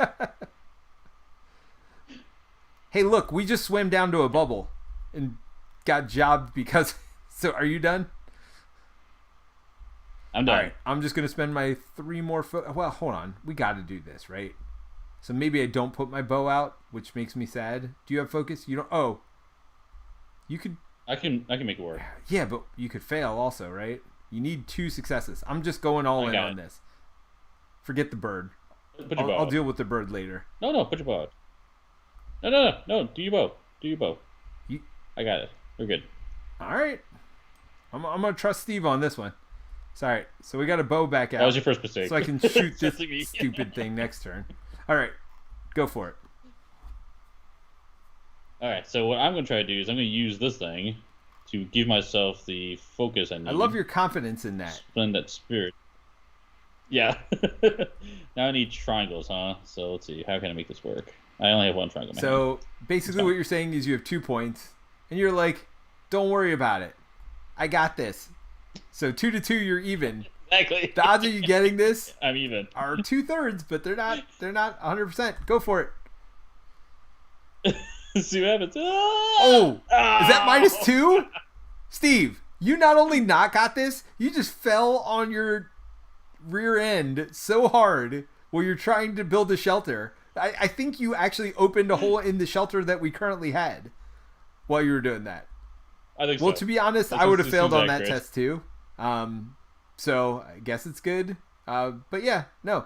Good news is you only get fatigued from this once, by the way, on the way. And you get fatigued from the mission card as well because of the red result there. All the fatigue. Terence says famous last words. Yes. It was famous last words. I got this, bro. Don't worry about it. Don't worry about a thing. Not a worry. So what can I do? I can deserve to exhaust the being. Yeah, I don't think I want to do that. I'm done. I'm gonna rest. You got anything else you want to do? You got any more promises you want to make to me? And then let me down? Yes. Exactly. No, all right, we're good. All right, so I let you down once. I'm good. End of the round. Unexhaust everything. Oh, yeah. I do put something on something. My bow doesn't need it. Go ahead and take it for your all-purpose thing. I feel like that's more useful at this point of the game. Okay. All right, so let's get my stuff back. Hey, guess what? Steve, I got good news for you. Because of your excellent work on the shelter, it's now raining again. I guess I should read it. So you add 2 at the beginning of the thing, and then Gathering Storm, once there are 4 more tokens on it, the rain begins. Move all prey along the way. So if there were prey, they would come to along the way from our within reach area.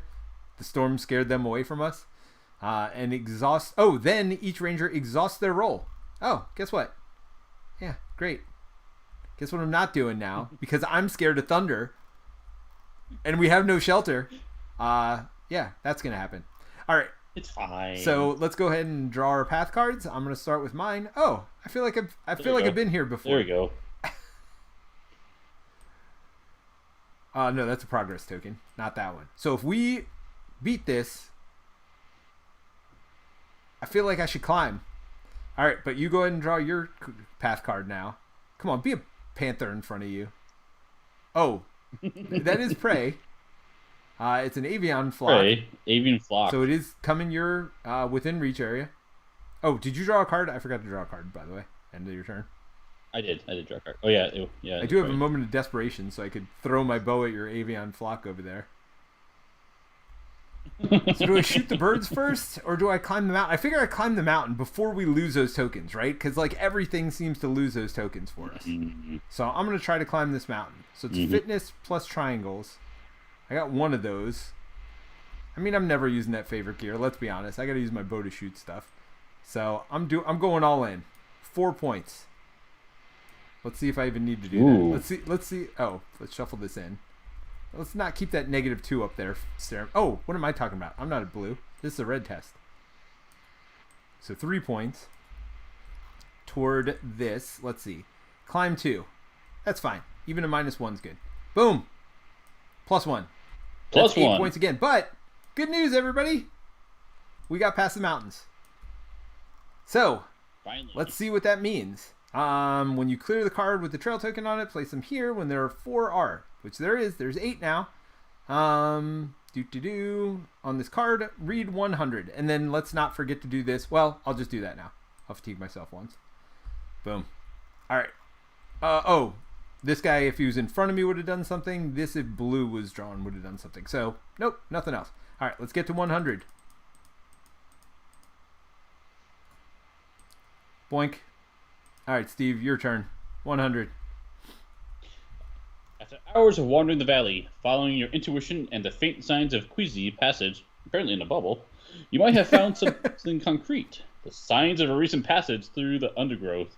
Then a little later, a faint impression of a footprint in the soft ground. Queasy can't be far. Check the current day.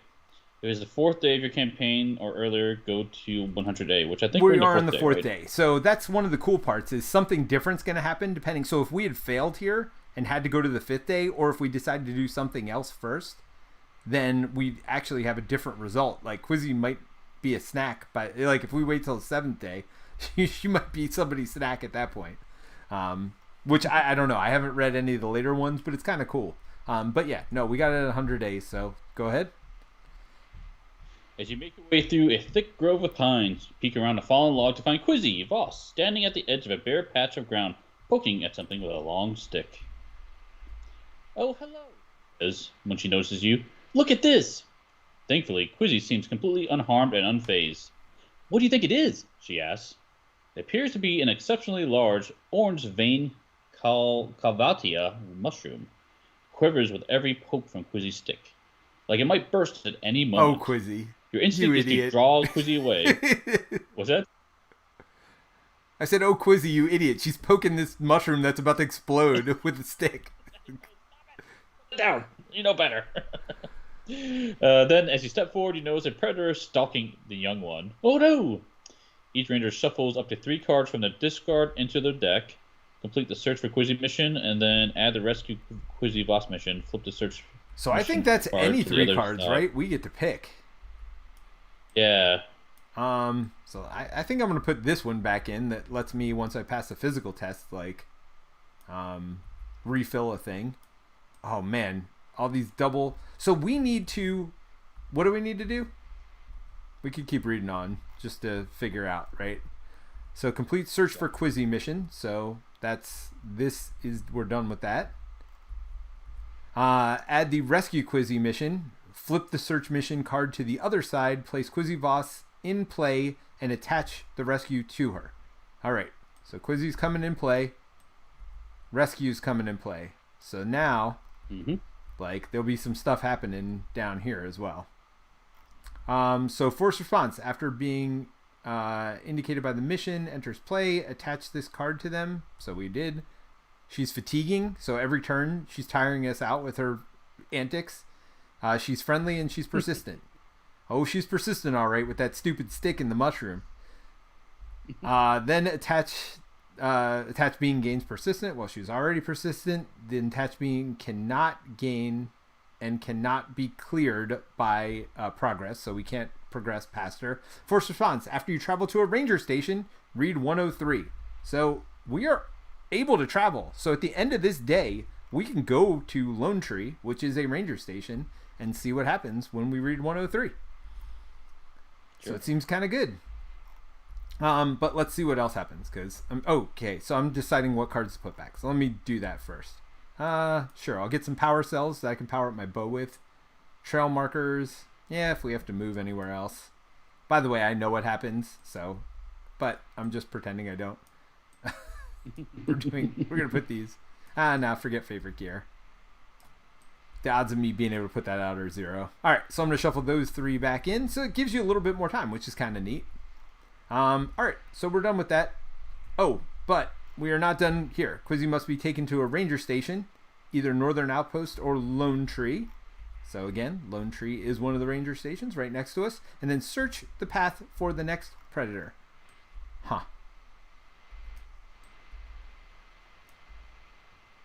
That's a prey. Prey? That's a villager.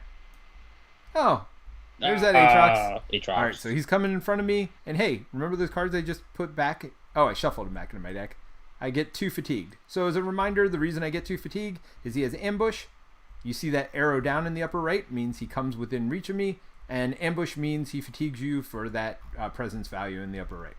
I'm not sure what happens to these cards. I don't know if they just go right back in. If I shuffle them back in, if anybody has an idea, let me know. But for now, we're just going to put them on top. I don't think it's going to matter because we're traveling at the end of this day, so we're not going to see them anyway. But let me know what you all think we should do there.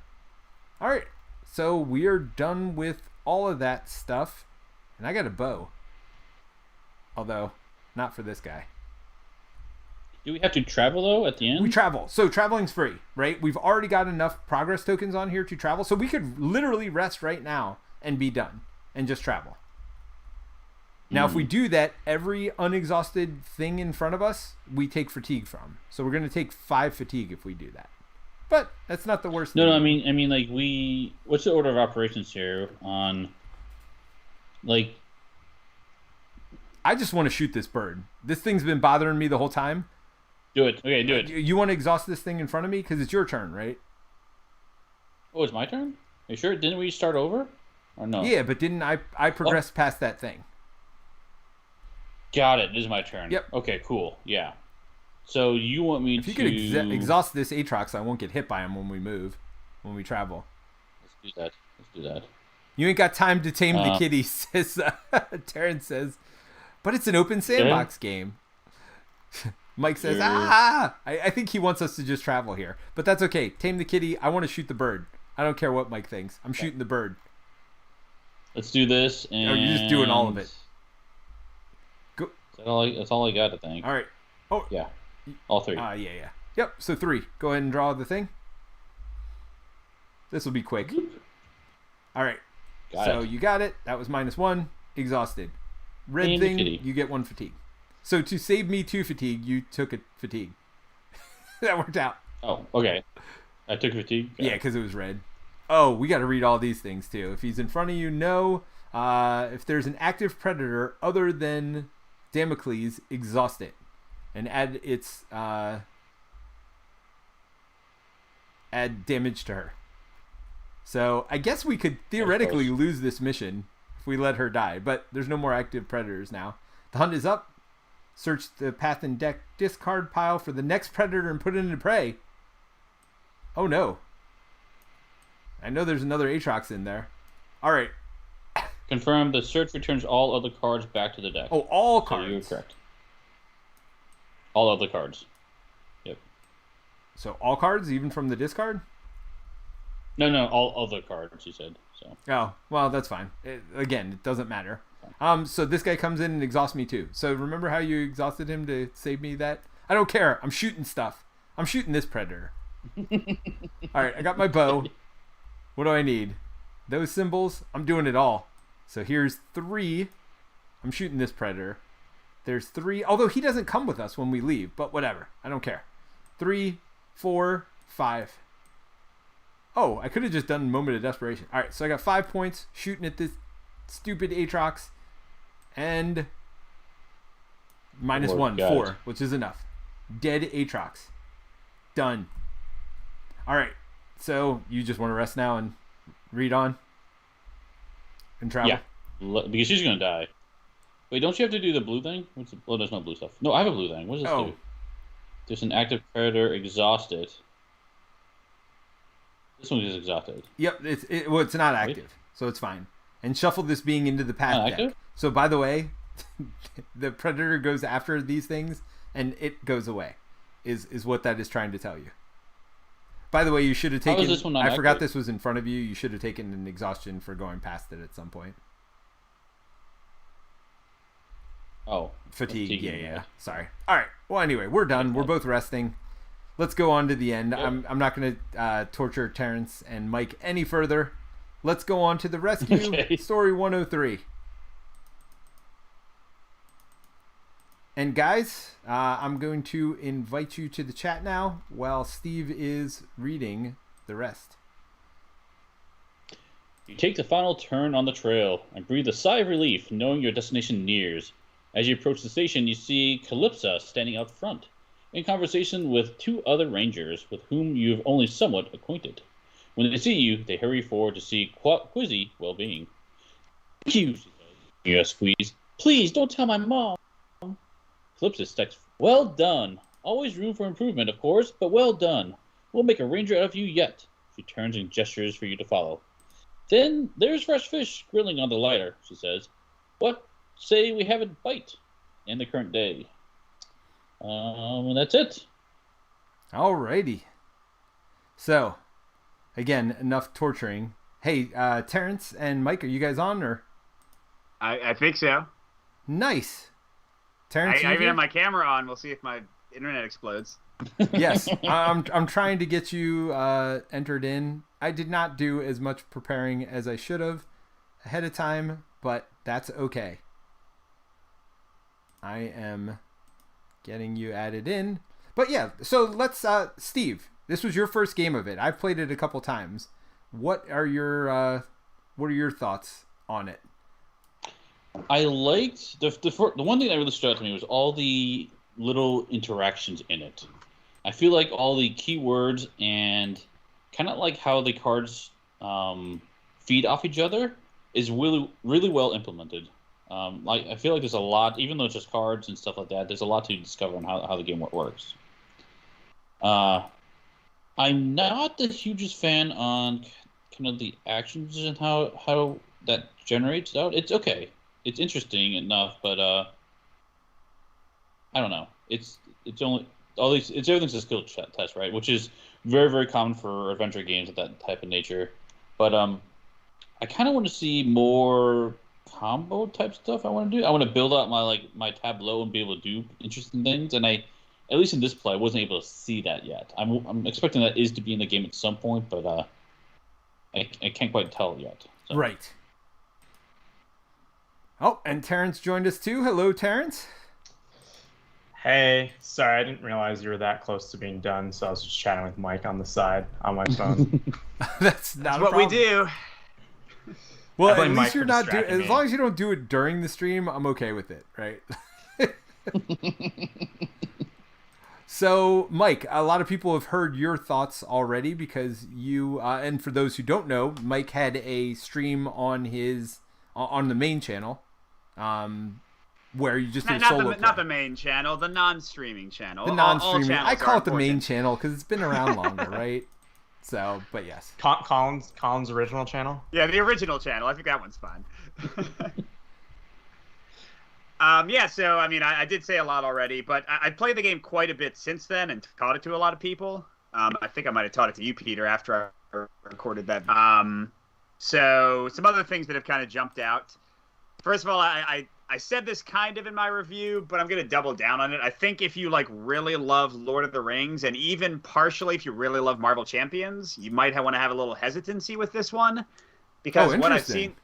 Yeah, because I mean, Steve and Terence, you played it. You can see if you agree with me. I think this one is much more in the Arkham camp, where there might be some combos, but I think it's really focused on the actions and the skill checks. Arkham, like, has built into combos eventually, but even still, like, you can have a deck in Arkham that's great and has, like, 0 interesting card combos and 0, like, kind of cool synergies that make you feel clever, whereas I think, like, Lord of the Rings and Marvel... You know, when I play those, I think that's, like, some of the best moments, you know, like getting these really neat combos. Like, this card does that to this card. And right now, it feels like pretty much every card I've seen in the demo, and of course it is just the demo, but pretty much every card, it pretty much all interacts with, like, the actions you're taking and, like, the features and the monsters. I guess I think the Tinkerer has one card that adds uses to another card. But that's, like, one of the only things I've seen that's, like, a kind of combo between 2 cards that I might play on somebody else's, like, gear or whatever. So, for me, that's not a knock against the game. I'm very vocal in saying I absolutely adore Arkham, and Lord of the Rings and Marvel are just okay for me, because I don't like deck construction that much. And I'm very much about, like, the adventure, and I like actions, I like skill tests, I kind of like doing that adventure thing. Whereas I think Lord of the Rings and Marvel are kind of more about the card play, and that's not as much my jam. But... I think that is something to kind of keep in mind. The only other thing I'll add, because I've already talked a lot about the game. This kind of goes with what you were saying, Steve. But the more I play, the more I love the theme of the game, at least for me, and like how it feels like. Like, you know, I've had games where, like, a predator hunts the prey that I was about to defeat, you know, or distracts the predator. Like, just the way the animals interact, how the animals, you saw this with them attacking Kesey at the end of your play.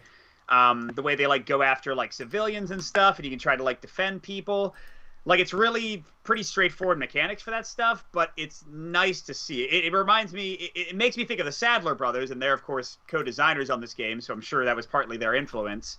But in some ways, it's smoother than some of the more complex things you see in, like, a lot of the modular deck system games, like Street Masters and Ultra Quest and that kind of thing. So, yeah, so I've really kind of been impressed. And the way, like, every action has, like, a description of, like, what it is. Like, you're not just doing a fitness action, but you are traversing the, like, swamp to try to find signs of the person you're searching for. Like, if you want to, I think it takes very little effort in this game to strongly kind of have a thematic justification for everything you're doing and have, like, some emergent storytelling going on. But anyway, that's it for me. I've talked about the game enough. I like it. I'm in for it. But again, I can see a lot of reasons people would not be, especially people who are looking for a certain thing in LCGs, and I'm not sure this is that LCG. I think Mike's probably talking about me when he says that. I think Steve too. Yeah. I don't know if this game would be Steve's bag, like, really. You know what I mean? Yeah, I'm trying to digest it a little bit, like, because I love open world games, adventure games. Like, this is totally my jam, right? But I also love like interesting card play and synergies in game. And this game definitely has synergy. You laid on it again, like, hey, the prey, you know, the predator comes out and chase you with the prey or whatever. Like, that is really cool. I love how that all integrates. Did a fantastic job. Already in the demo, like all these fun little interactions. That's awesome synergy. But that synergy is on the game side, not on the player side, right? And so that's what I'm trying to wrap my head around right now. Like, am I okay with it just being on the game side? Is how much is that is on the player side, right? And it's hard to tell from just playing the demo. But if that synergy's on the player side, then cool. This will be really fun. I'm just not sure yet with what I've seen.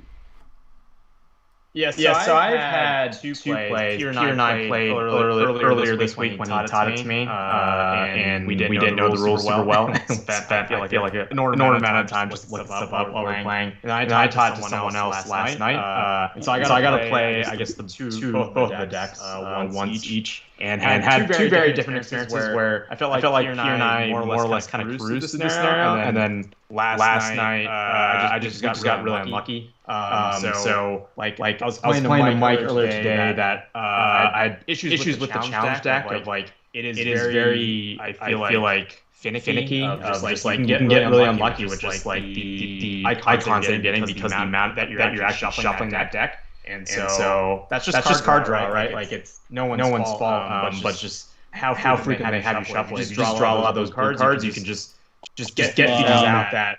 Hey, Terence, sorry to interrupt. Yeah, sorry. I forgot to mute. All right, it should be good now. The echo should be gone. Can you hear me now? Do I need to redo my whole bit? Start from the beginning, man. No, I'm totally... Keep going. Yeah. But yeah, the like with the challenge deck, like in my second game, I just... Like, I was doing very similar... We were doing very similar things, but we just got really unlucky where we were just drawing a ton of those blue icons, and all those, like, tracking clue tokens were just getting stripped. And so it was basically, like, if you didn't clear it on turn 1 or 2, like, they were all going away, right? And so it just became really hard to make progress on the main mission that way. And so Mike and I talked about a few different ways to... maybe decrease the amount of shuffling and kind of things like that I think would help a lot there to, I think, just kind of smooth out that randomness. Kind of like, I think that interaction part is really cool, but it can be really punishing, I think, if you just get unlucky. It almost feels like a weaker version of just auto fail to some degree. Not nearly as bad, but I definitely played Arkham where I've managed to draw like the auto failed shit like 4 times in a row, and you're just like, the odds of this are terrible, but here it is, like, welcome to the luck of the draw, I guess. So that I think is just something hopefully that they can fix with just more game design and testing and feedback there. But yeah, I mean, I think the immersion is awesome. I think it is more in the Arkham camp, but still much more limited in as cool as the character kind of design. Like I've watched the Team Covenant streams for like how you kind of build out your deck and character. It does feel still like really limited just with the kind of cards that you can put in your deck. Like it feels like a tableau builder where you're just putting out options, kind of like endangered of like, these are things that you can do, but at the end of the day, like they're almost all just skill checks. Like, here are more skill check options that you can do. One of them is actually fighting, because you can't do that at the start of the game. And maybe your character may never get the ability to fight, and that, those options are actually really neat and cool. But at the end of the day, it seems like the most interesting cards for me are like the gear cards in the decks that you're kind of playing, because they give you the most choices. And Mike and I talked about this a little bit too, but one of the things that's really awesome in like Marvel Champions is how strong like the event cards are, and I felt like they don't feel as strong. So I would love to see those kind of bumped up a little more here. Of just like being able to feel like you're doing kind of cooler actions for stuff that comes out of your hand and then goes away forever. Or I guess you can technically shuffle them sometimes back in through random things, but more or less I don't expect them to usually come back, right?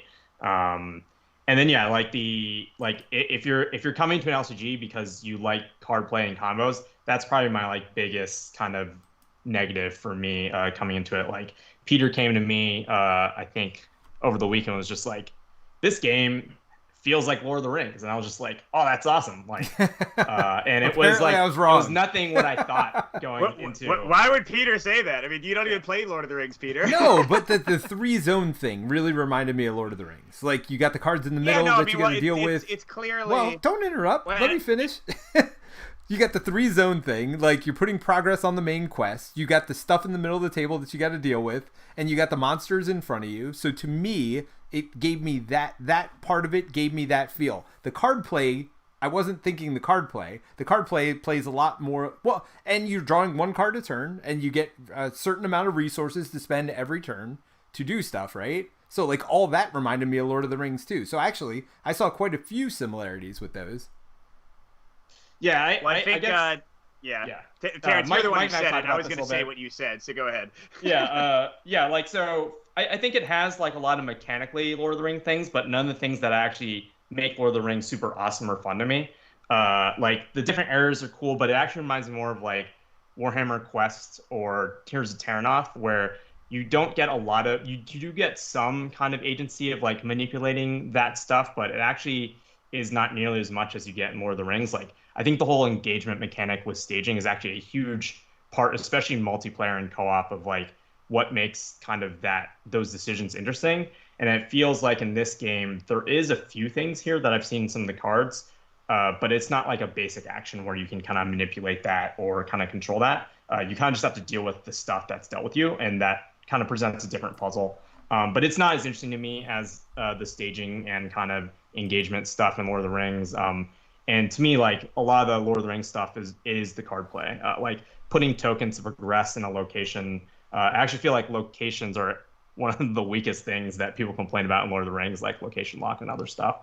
But I don't think that's actually present here. But yeah, I mean, I just think like those mechanics aren't particularly strong. Like it just feels like it has mechanics from Lord of the Rings, but not like the exciting parts that I think bring people back to Lord of the Rings. Well, and it's I would go guess I would guess that that's kind of the path, because I think the Sadlers were inspired by Lord of the Rings when they designed the location and engagement effects for Heroes of Terranoth and Warhammer Quest before Terranoth. And since the Sadlers were on this game, and Andrew Navarro was from Fantasy Flight, I imagine it's kind of like a mixture of being inspired by both games, which kind of so it's like a chain of inspiration or something. Yeah, absolutely. But in Terranoth, couldn't you like taunt or like pull stuff off of someone else? That was a mechanic, wasn't it? Or in Warhammer? That's been a while. Yeah. Yeah, I mean, to be fair, Lord of the Rings does not have that as a basic action, right? You need to have cards when somebody's engaged to like move where they are, correct? Yeah. But you do have it's not like it's an inherent. I mean, there is an but interesting choice if your threat is low enough that you choose whether to engage them or not. But once they're on you, you need to have built something into your deck. You can't like to handle move them. it once it's on you unless you have a card Right. effect. So the same thing. You do might have the end up option in staging at any point to optionally engage Sure. someone else. So there's that mechanic. But I did think I'm pretty sure Warhammer and Terranoth both have the option to like pull some to like Arkham, right? Where it's like you can pull something off someone else. But let me ask Well, you. my point is that there's every expectation that this game will at some point in its cycle, whatever that cycle ends up being, add that kind of mechanic in. Maybe it's already there, just we haven't seen those cards yet. You know what I mean? Well, and that's what I was going to say. Let me ask this question. Lord of the Rings didn't have all that stuff in the core set either, right? Like it had there was a ally in leadership that allows you to pull an enemy. Well, I'm not talking about that. I'm talking about all the exciting card play, the deck building options. You're comparing, and we made this mistake with Marvel Champions too, right? At least I did. Like I played the base set, and I was like, yeah, this isn't. I was hoping for more, and of course there is more now, and I got excited. And the more stuff that came out, the more excited I got about playing it and deck building and stuff like that. I think sometimes we look at these base games and expect them to be the same as something that's 3 years old. Now, the one negative is if this game doesn't explode and like keep coming out with a million expansions like the LCGs do, then who knows if we'll ever get there, right? But we are still an early build of this. I mean, there's really literally only 2 Rangers and like this one mission that I know about, right? So who knows what they come up with going forward with the mechanics. Let me ask a question about the deck building. About that, like you're saying that in this demo, each deck has 2 copies of most of the cards in there, right? Or maybe even every card. You're required in the deck building to have 2 of every deck. Okay, and that's not an option. It's always 2, right? Yes, you're always gonna have. The sole exception is when you unlock cards. Mm-hmm. Like if y'all met people that gave you like new cards for your deck, you could sub in one of those because you unlock one single card at a time. But in your initial deck construction, you will have 15 unique cards, pairs of each of them in your 30-card deck. Gotcha. Yeah, and so the one thing that strikes me about that aspect of it, just talking about synergies and building out those fun interactions, is the fact here that you are taking cards from the top of the deck and putting them off to the side in a fatigue pile. it kind of like removes some of that ability to see those synergies and the combos coming out. Not to mention you don't get a lot of card draw in this anyway. Granted, you could heal yourself potentially and draw those back in your hand, so it's not like it's gone forever in the game. But only having 2 copies in the deck and having those cards, you don't know where they are necessarily, where to fetch them or find them. I feel like trying to generate those combos, interesting build is going to be difficult in the game. And so then it's like, well, what am I adding to my deck? What's the purpose of this? And it seems to be that this game, it seems to be like, hey, what type of character do you want to be in the game? What do I want to roleplay as opposed to, these are cool combos. Let's put these together and make this combo work, right? And so it's a very different style in that sense, which is great for what it is. But it is, if we're comparing to living card games, so far the other living card games have been that, with maybe the exception being Arkham, right? Arkham is a little more RPG-ish in that sense, right? Yeah, but even in Arkham, there's definitely like ways to tutor your deck, and Exactly. Even basic actions. Well, I guess this has a basic action to do it, but there's ways to tutor, and definitely like deck construction and like how many slots you want to put in certain things are definitely a big consideration when you're building decks for Arkham, and Definitely. even more so now, like X years into the game, right? I think Andrew actually did a Kickstarter update or somewhere where he talked about this exact thing, where he doesn't want deck construction to actually be that thing. Like, he wants it to be where like you are building a thing of like this character that you're embodying. You're not expect to kind of build all these combos into your deck. So that's definitely I think just that's how it's designed, right? Like, you're not expected to do that. So, I mean, I guess if you like never draw your bow and then it gets fatigued and then you get injured and it gets discarded, like maybe you actually have no way to deal with those birds. Well, you can Right. keep exhausting them, right? And that's actually. I mean, you have tons of effects that soothe, so you should be able to get those cards back to your hand. And I mean, even in the Tinkerer deck, I don't know if you use this in the play, but they have a belt pouch that lets you dig into your deck for any one item. So they've already put cards into the game that make it pretty easy to get some combos out. I imagine more of those will be coming too, Yeah, so there's a comment though, and I think this game is being sold in an interesting way, right? Because we keep talking about it in comparison to the LCGs, but first of all, it's not an LCG, right? Well, they've built it that At way, least right? right now. And so I feel like they've brought this upon themselves and not us bring it to Well, right, the but marketing if this for game them. never gets expansions, like, I mean, there's no guarantee of expansions, right? So this game, I mean, we're not there yet, right? That's part of it. Right. Like, this is an early build. They said this is only 20% of the entire world, so we're talking at least 5 times bigger with maps. And then who knows how many missions are going to come in, where an LCG core game only comes with 3 missions typically. So I have a feeling that this will be, it might feel like it's at the end of cycle 1 or even cycle 2 when this fully comes out, right? But we don't know that. I mean, that's part of what you're gambling on at this point, right? Like, because we don't know what is yet to come. We don't know how many cards there is. We don't know how interesting the deck building is going to be. Well, you do know how many cards there are. There's going to be 535 or whatever. Okay. That they've quoted in the core set, and then 250 in the expansion. So they already like stated the total card counts of everything. And I think only 300 of those cards in the core set they've said are actually unique. Okay. So matching kind of the double comment that Mike had, but obviously like that includes the kind of in Valley and all the other path and kind of cards as well. Well, and then they're billing this game as something that doesn't have like a lot of combat and stuff, and there's other ways to deal with things. But I don't know. There's a lot of stuff trying to kill you here, and having a bow certainly seemed useful. So, I mean, I guess you can choose the path of just calming them and observing them or whatever, but you certainly can go, I don't know. When I first read it and I'm like, wait, we're not going to be fighting anything? That's not interesting to me. But I feel like they sold the game, I don't know if it sold it short or just sold it a little different than what I've experienced so far anyway. What are your guys' thoughts on just that whole overall, earth-friendly, like, you don't have to kill everything philosophy, and then do you think you actually feel that way when you play the game? You didn't want to do your pacifist build, Peter? That's not.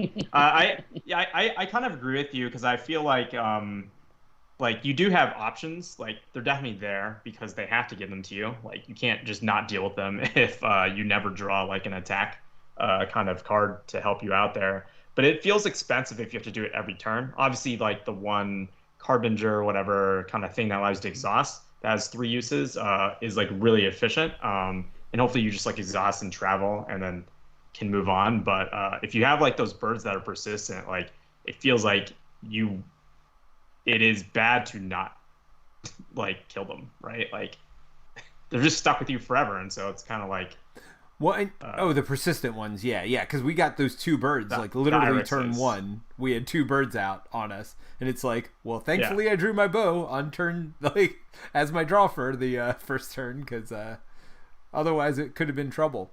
But it's interesting because Michael says you're not supposed to be killing everything as a ranger. You're supposed to be protecting the planet. So again, I mean, Mike, you seem to have a thought about that. I mean, yeah, it's a lot like, Arkham is my touch point, and Arkham has evasion builds, like the rogues. You can just evade monsters and get away from them, and but the thing is, they don't die, right? But Arkham is different than Earthborn Rangers because in Arkham you have this whole like map of locations, so you can often kind of like leave monsters behind, especially if they don't, have the special ability that lets them pursue you every turn. And this kind of has that with traveling. In my playthrough, I had 2 cats on me. I traveled away. The birds are, of course, an unlucky example because they are persistent. And I've seen other things that kind of like deal with animals, but both of the demo decks have a weapon in them. It seems like you kind of at some point need to hit something. Now, thematically you can explain it away. Just because I did 3 damage to this cat and it's gone from the table, it doesn't have to mean that it's dead, right? Maybe that well, and it is actually clear about that in the rules that like you scare it away or whatever else. You're not necessarily killing so it. I shoot enough arrows that it's like, yo, this ain't worth it, and it dips out, Right. So yeah. It's not like you get meat from it when you're done, like that you can then eat to heal yourself. That's right. Yeah, it's not like you kill it and then suddenly you soothe 5 of your fatigue back because you feasted upon its carcass. Right. So yeah, I think the way that attacking is being presented doesn't have to be like a purely violent thing, and they certainly are giving, even in this demo deck, options for you to deal with them. They just aren't always the best option, Sure. What about you, Steve? Any final thoughts or any other thoughts? My other thought is about the replayability, because this is something that came up on the Iridia discussions I'm having as well, right? About these big old adventure games, which are really fun because it's open world, you can do whatever you want. But like, for example, we went into the bubble, right? And if we were to replay this, we kind of know what's going on in the bubble now. Would we? Is it fun to go into that again to try to start over? Even I don't know. I'm not sure. Is it enough to have different builds of Rangers, and even though you know the mission result or some of the options of the game, is it fun to replay it? Can't say with one play, but that's something that's on currently. And I've played it a couple times, and I've seen new stuff each time. Now, Mike, you've probably played it the most, or watched it the most. What do you think? Have you seen new stuff? Like, have you tried different things each time you played in, or has it felt the same? Yeah, I mean, I mentioned this in my like little mini review. Absolutely, replay is a concern. It reminds me, again, a lot of Arkham, or even Lord of the Rings, or Marvel, in that I've played this same mission, going to mostly the same locations, probably like 7 or 8 times now, and I've never felt bored, and I've never not had fun, but I definitely have not had the same sense of exploration on the later plays. Gotcha. You know what I mean? Because there's no, I have not seen everything. I've not seen everything at all. Actually, I've never been in the bubble, for example. I've seen the bubble, but I've never like done it. Because you were smart.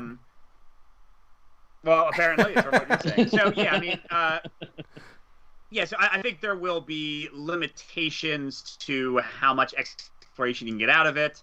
From watching Iridia, Steve had a great play of Iridia on the stream channel with his wife today. That was yesterday. I watched it today. So like that one has kind of the same thing. Lands of Gallier, which is on right now. Like there's a lot of these like narrative adventure games right now, and all of them have the same issue. But I think it's an issue depending on how much you enjoy the core gameplay, and also how much you're going to replay it. Because if a game is a 100-hour campaign or whatever, like Iridia is claiming to be, for example, 4 hours, 100 hours, I don't know. We all like to think that we won a game that we can play through 3 times a 100-hour campaign. And there are people who do. I don't want to say there aren't. There are people who buy Pandemic Legacy Season 1 again. I think Colin did, and played through the entire thing a second time with another I'm group. going to do that, by the way. But that's not the norm, and that's not most of us. Yeah, like tiny fraction of a percentage, I would guess, of the people who are like buying these games. So Right. I'm not worried about Earthborn Rangers because worst case, another thing that I think should go into everyone's opinion purchasing these things, how actively do you trade? How actively do you to do so? Are you like in the boonies of Canada and you can't ship anything to anybody, or are you like in like a major metropolitan city and like Facebook or BGG or something has like tons of groups for you to go to? I'm lucky enough to have very easy ways to trade. I also give away a lot of games through our contests and stuff. So any of these kind of games, I don't care. If I play through the whole thing and then I'm done, I can sell it for probably slightly less than I paid, and I got like an amazing experience for hours and hours of play for like $10 or $20 plus the hassle of shipping. Or I'll give it to somebody and I'll be out more money, but I'll know that I'm giving them a great experience too. Like it's like we talk a lot about I was just games, thinking that like same thing. Yeah, like these escape room games, Unlock, Exit, Deckscape. That's like 10, 15, $20 a pop for like a 1 hour experience. But I can give that to every one of my friends. I can pass that on to and then I can sell it for like half as much as I paid and still get a bunch of money back. Oh, Mike, you're breaking up bad now. So I could be. No, I'm sorry. Well, yeah, I said my piece. But bottom line is, we're playing back through those unlocks now, though, right? Like, it's been a while. It's been a year, 2 years, 3 years. I mean, I played so many escape room games between the beginning unlocks and now that I'm having a good time going back through those unlocks. So I think the same thing could happen here. I think the replayability, as long as there's enough missions in here, and it feels like there are going to be, I feel like the replayability isn't really an issue, because you can always play back through it. Your memory isn't as good as we think it is, right? Right. Yeah, I guess I'm probably in the other camp because, I guess just stat-wise, right? Like, I've over 300 plays in Marvel Champions. Is not 2 years old, so that's over 100 plays a year. And so when I think about, when I buy into an LCG, I'm buying into a system, and I expect a lot out of it because I put a lot into it, right? And so I'm definitely on the opposite spectrum that Mike is talking about. Like, if I'm buying a game, I generally don't trade it. Like, I go all in. Probably not as much as Colin because he's like a totally special kind of all in, but I definitely expect to get a lot out, and I want a lot of replayability. Just looking through the demo stuff, they said there would be 10 of those, I guess, kind of decks that they had listed on TTS of the 3 that they had, and so that's actually not that much if those 10 decks are all just 12 cards or whatever, right? There's not I worry about, to some degree, if you're going to play this a bunch, even if it is a bunch of missions, in the course of campaign, are you going to run to the Eldritch Horror problem of you feel like you really want that Forsaken lore expansion because it's oh yep, I've seen these cards 100 times in my span of playing through, and it's okay, I'm going to travel through the waterfront path again or the mountains, and yep, I've seen that deck, I've seen all 12 of those cards plenty of times, right? So well, but to be fair, Marvel Champions, we fight the same villains over and over again, right? But it's your hero deck. So how interesting are the Ranger decks here? How different do they feel? I think that's going to be a key part of it too. I think that's my other concern, right? It's just Marvel Champions, the scenarios are part of it, but I feel like every LCG, deck construction is the other half of the equation for at least a portion of the audience of people getting into it, right? Right. A big part of that exploration. And there is that part, right? They said that you can, in the middle of campaign, just build out a new Ranger and bring it in. And the progression is tied to the campaign and not the character. So if Mike in the middle of the campaign is I'm tired of this Ranger, I'm going to bring this whole new one, or maybe they do release new content, and you could, right? And I think you can probably just slot your progression cards in to that deck or whatever. I think I don't know if they've explained everything, but they have said progression's tied to the campaign, so you can. So there is that level of it, but it's just with the cards that they're showing now, how much desire will I have to do that? I don't know. That's definitely an open question. But I do find the skill check, at least for me, the skill check focus kind of testing stuff is not as compelling when it's just okay, I'm going to replay this thing, and turns out I'm going to do this test where I draw another challenge card. So here's an interesting couple of chats in. We got Successful Geek says, I think when it comes to the idea of an LCG, I want to have a friend I can just play with and don't have to worry about being mid-campaign. So that's a big thing that I haven't even thought of before. like you have to get a group to commit to this like you would a legacy game if you really do want to play through the campaign. I think if you want to do the campaign, you do, but I think they have like the exploration option, which is in the demo. And I feel like they said there is one-shot stuff where you can just go and do stuff. Like you don't have to commit to doing the kind of progression, but obviously I feel like it's similar to Arkham where I don't know about the open world sandbox thing, because that is definitely really net new territory for a lot of these kind of card games as a whole. Like I don't know if there's another one I can think of, but I do feel like Arkham is built around the narrative campaign, and if you, of course, can play any of those scenarios one off, or even the standalone stuff. But I feel like they're self-contained, and I guess this one was too, right? We save somebody, but I would almost want to see what happens next, right? With this character we've saved. Yeah, that and just like I feel like a big part of it, maybe even more so than Arkham, that they're really building into that I think would make it hard for one-off is like, when you do that cool thing and it's like you write that thing in that campaign book, that's all like useless, right? Like in a one-off, right? Like you went and had that cool experience, kind of like the Journey Middle Earth experience for me. It's just like you go and get that title card because you're now friends with the bears that you've been building over the span of multiple missions, right? And that's like a really cool moment. And I can see this game having a lot of that kind of stuff just from the demo. And I feel like you would lose out on a lot of those kind of, like you would get that potentially moment, but like, you know, like would it feel like not the full experience because you can't carry that through on the next X plays or whatever, right? Well, on the other hand, I think I see nothing in the game that would make it tough to drop in and add players. Sure. Because it's not like Arkham where you're getting experience and your characters are growing in that way. Like you're unlocking cards, but I don't think you guys unlocked any cards in this particular play. So your characters are, in a way, the same as they were when they started, which I guess could be a negative if you look at it that way. But that would mean, like, if I'm playing with my friend and then my friend can't make it for Mission 3, but they can make it again for Mission 4, I can just summarize what happened narratively Mission 3 and play without them or play with somebody else. It seems like it should be pretty easy to drop in. Now, one thing I want to say, just a kind of a thought experiment, you know, we're mostly comparing this to LCG, and that makes sense because Terence and Peter play Marvel every week, and Steve's favorite game, one of his favorite games of all time, is Lord of the Rings. Terence is a huge LCG fan. Peter would probably say at this point LCGs are among his favorite games. I'm probably, even though I love Arkham, I'm probably the least LCG person in this group. And I know they're presenting it as an LCG, but honestly, I'm looking at this game and comparing it to Lands of Galzir, Iridia, Seventh Continent, Tainted Grail, like adventure games with a narrative. Now, this one is more open-ended, like Galzir, which can be a positive or negative. But with that calculus, I'm really excited about this because it seems to offer a lot of that adventure, but with more meaty mechanics than most of those other games. Because usually, like, big, like, kind of, you know, Seventh Continent, I think, is a really cool design, but it's just skill tests and walking around, basically. You know what I mean? Like, there's not agree with that. Very much. I mean, you can get gear, I guess. You can, like, build the items, which is pretty interesting. You can, like, combine them.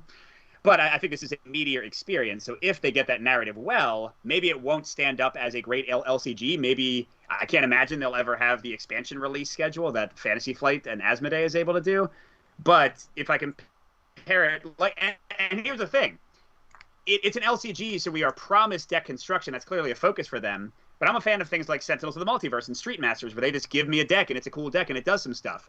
If they just put together, like, 5 demo, Ranger decks, like the 2 that they have here and 3 other ones, and you see each of them had their own tricks, I would be fully happy going through a great narrative adventure with, like, my little Ranger and just, like, doing the fun stuff they had. I think it's cool to have the deck construction. But again, if we don't think of it as an LCG akin to the other LCGs and kind of compare it to the games that are more directly within its genre, because LCG is kind of more a mechanic in a way, but like the genre is adventure game and like open world adventure game, I personally think it looks better. But that's me as not very much of an LCG person anyway, so that's just kind of where I am. Yeah, no, that makes sense. Steve, we haven't heard from you in a little bit.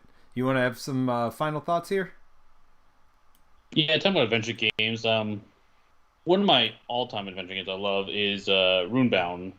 Unfortunately, it's out of print. But I love that game because it's scenario-driven. It feels like the world is alive. If I do something over here, it has an effect over on this side of the region or whatever. Or it feels like if there's a plague going on, I go talk to people, they're talking about the plague, right, in that game. And so, like, it brings the world alive in that game here. And that's what I'm looking for when I talk about adventure games, having this, like, open world I can go do what I want. I like Runebound a lot because it's got the combos in it, and that I can, like, build out interesting weapon loadouts and power combinations to drive to the end goal, whatever it happens to be. So that's really fun for me. If I'm comparing like that type of nature to this here, I definitely see the world interaction. I'm not sure about, because this is only based on the play I've done tonight, on if I do something in this one part of the world, is it going to have a ripple effect someplace else, right? And I mean, that's not really. Sorry to interrupt. I don't. That's not really in Runebound 3rd Edition. The scenarios have rules for like tokens being placed, but the ripple effect, I don't really think is there. At least in all the plays I've done. I mean, I think you're exaggerating, is what I mean, Steve. I think it's very minimal. Yeah. What I'm saying is like if, because it's the same world. It depends on the scenario I'm playing, but the scenario I'm playing is the people will respond to that scenario, right? If there's a dragon flying around, they will talk about the dragon. If there's a plague around, they'll talk about the plague, right? And that's what I'm getting at right here, right? And I'm not sure if this is an isolated incident, like, cool, if I'm in this area to talk about the things happening in that area, or if it's more, I don't know. I'm just kind of, going from what I talked about from an adventure standpoint, making sure the world feels alive, right? And I didn't quite get that yet on this play, from what I've seen, right? On Iridia, I've played that multiple times now, and I definitely get that from that game. I definitely feel that from Runebound, because, like, hey, like I said, if there's plague going on, they talk about plague, stuff like that. Right. And so, like, I don't know yet. It's still open. I need to place one more to really get an idea for it. But that's one thing I'm looking for the adventure style. I do feel like they have stuff in there to make it happen. I mean, certainly this is just a demo, right? But I do feel like they have the things in there where it says, okay, you went to the bubble. I keep calling it a bobble now because never going to forget that one. The bobble. I went in the bubble, and, like, so we now have a quest that's associated with it. At some point throughout the rest of the campaign, if we see, something that refers to what happened in there, then we can, then it's going to bring that back around again. The other thing that excited me a little bit is if you finish it on day 4, this is your conclusion. If you finish it day 5 or 6, this is your conclusion. If it finishes day 7, this is your conclusion. So I feel like that story is going to progress based on the decisions you make throughout the game. Certain quests will get different results depending on where you are. Like, maybe she just went further into the woods and something scarier happened. I'll be honest, I'm more excited with the game after playing it than I was from hearing about it. I think I was sold something wrong, and actually Michael references this as well. He said Andrew N said in his interview he didn't want to compare this to an LCG because he feels it didn't fit what you would do, but it's the closest thing out there. He also said they're definitely not doing the same kind of release schedule as an LCG. The game seems more about the journey and the story, and I kind of agree with this. But I'm also happy with the gameplay. Like, I really do like the decisions you're making. Maybe they're not LCG or card game, decisions, but I'm having fun making those decisions. I was having fun playing the game. Now, am I going to want to play it 20 to 30 times? I don't know that. That's my problem, is a lot of these games I do get excited about at first and then I fade on a little bit. So I don't know how these would hold up to that many plays for me. Yeah, I think you just need that variety to kind of keep it fresh. If the kind of core loop is not the thing that's pulling you in, like, I mean, I think that's the benefit of, like, Mike and I talked about this a little bit. Just like, I think for a lot of the cool card play, whether it's an LCG or a deck builder or whatever, like, that card play loop is engaging regardless of the theme, oftentimes, and other stuff. And maybe you don't even feel the theme, but it's like you enjoy the puzzle that you're solving. And I don't know if I felt that, like, there is definitely a puzzle of some sort here, but it definitely doesn't feel like oftentimes the strongest puzzle per turn. Sure. But again, it's the demo, right? So, like, it is hard to kind of judge this kind of initial scenario. Even for some of the adventure system stuff, just like, if I run into that boat lady, like, will she tell me the same things over and over again?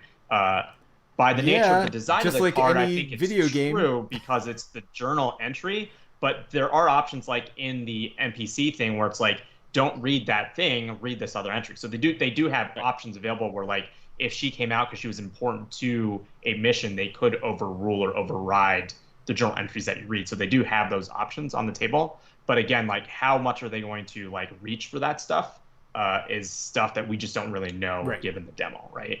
And I think that's also true of like maybe they're actually withholding all the cool cards because they're not balanced or designed well yet, right? And or they've only yet. shown us this, yeah, or designed it all, right? Like I think that like generally you're going to design probably a lot of the simpler stuff out first too, right? So like you kind of got to give them a little bit of the benefit of the doubt there, and that's true of all the LCGs, right? Like you always start with the much simpler mechanics, and then you, as the game evolves, like maybe in the expansion they're gonna have like way cooler cards, right, in that 250 card pack. Like we just don't really know.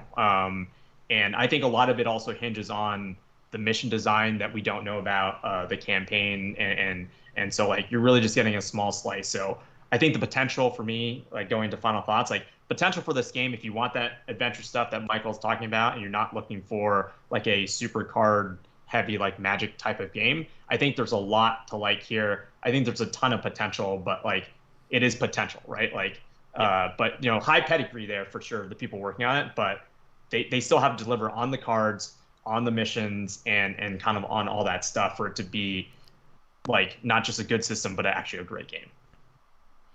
All right, Mike, final thoughts? I mean, I fully agree with Terence. I'll leave it at that. All right. Steve? Yeah, I think it might be good, and I think we'll find out. And I think you should definitely come in with a open world narrative experience, looking for that, and hope that the card play is like a nice addition on top of it.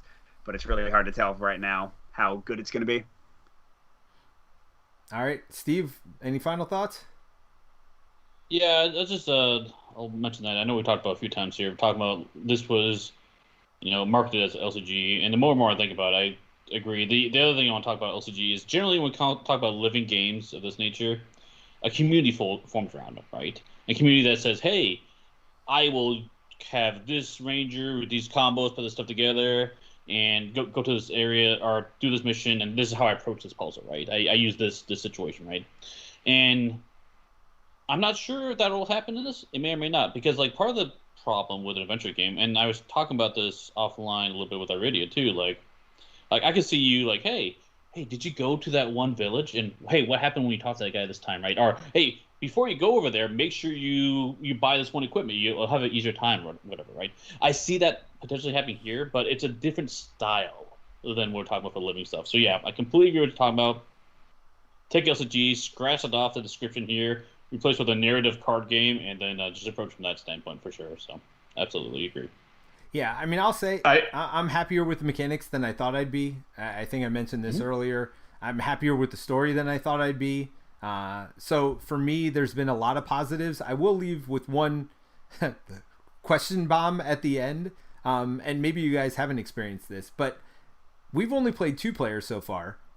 And it's been, for me, about 2 hours per game. Now, they've all been learning games. But I wonder how long these missions are going to be and how much of a commitment it's going to be as well. And so that, for me, scares me a little bit as well. Now, it takes us 2 hours to play Marvel Champions as well. But I do feel like I'm making a lot more interesting decisions. I mean, Terence and I weren't on stream, and it took us over 2 hours to play the other day. So I do wonder / worry about that a little bit as well. Is, you know, that's 2 players. Now imagine 4 players, right? I mean, I know it's interactive and you can bounce back and forth with actions, but it does, the length worries me a little bit as well. Yeah. Do you worry about that with like the journal reading on a replay? Like, do you imagine you just skip reading it because you're just like, I know. Well, I know what this town looks like. You don't need to tell me. Well, I'm not going to read that part again, right? But there are certainly cards. Yeah, I guess the third time you get the fisherman, you're not going to read it. But maybe I do something different. So I do feel like you're going to have more narrative each time you play. It's not going to be the same narrative. But Terence, you also know the answer to that. You played Marvel Champions with me, and I literally read out the story every time we played for like the first, the first 3 months of the stream. So I do reread some of the stories sometimes, and just to kind of. I mean, I'm all for that, Peter. But yeah, I mean, one of my concerns about the playtime, if you want to talk about that too, is just like, I think a lot of it will also just be luck dependent, on the challenge deck and stuff too, right? Like, sometimes you need that test, you draw that -2, that real sucks, like, and maybe you went all in, now you got to rest, and now more stuff comes out, and maybe in the mission design, I see them leaning into a lot of I think, things that in Lord of the Rings are just very chancy.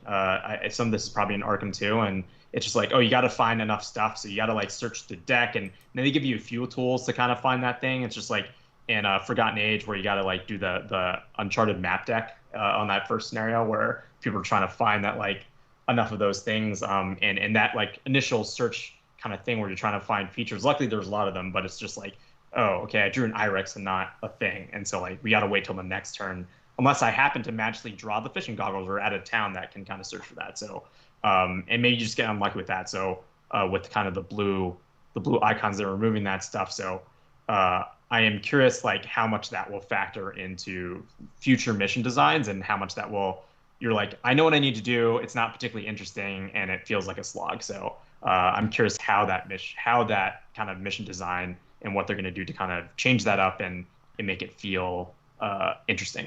All right, we'll answer this one last question. Timothy C says, question, in my plays, and it seemed to be the same for Steve and Peter, the Ranger card abilities are mostly underwhelming, and I usually discard them for their icon rather than playing them.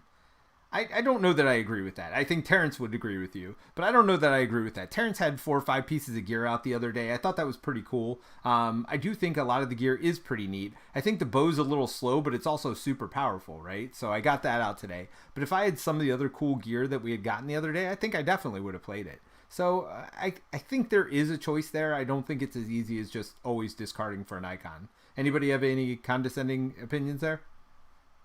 Well, no, Terence and I talked about this. I'm fine with the gear. I found the gear consistently useful. It's just the moments, like the moments, I think they're called. Yeah, the like one-off events. I don't think those are most of them are not as powerful. There's the one that when you succeed at a fitness test for free, you get to like refill one of your meters. Yep, that's great. Yeah, but like that, I think that was balanced. I think. Yeah. The other ones that allow you to pull the cards back are also good when you succeed. But obviously, like, there's no reason you wouldn't trigger that response, so that's like kind of an auto. Well, there's the other ones that give you multiple symbols based on where you are with tokens on different aspects. I think that's pretty cool too. Oh yeah. So I think there are some that are. But all the ones we just mentioned are either free responses or are basically just skill boosters, except with a different way of boosting skill. So I'm still waiting for, like in Marvel Champions, your big character's attack is only 2, but with this card you do 6 damage. Like, I'm looking for those kind of cards in the moments to make them better, so I don't just throw them away. Because I am like the person said, I am throwing away most of my my moments for the icons generally. All right, so yeah, no, I think we're all at least curious to see. I mean, that's the sense I'm getting here, is we're all curious to see what's next for this game. Yeah, curious is a good word for it. Yep. Yeah. So, but anyway, those are our opinions. You got to see the gameplay. If you're done watching it here, you can go to the main channel. Mike gets it done in 45 minutes for a solo game, so way faster than we were. But it's I hope you got a good feel for the game anyway, and that's the whole goal here, was to let you get a good feel for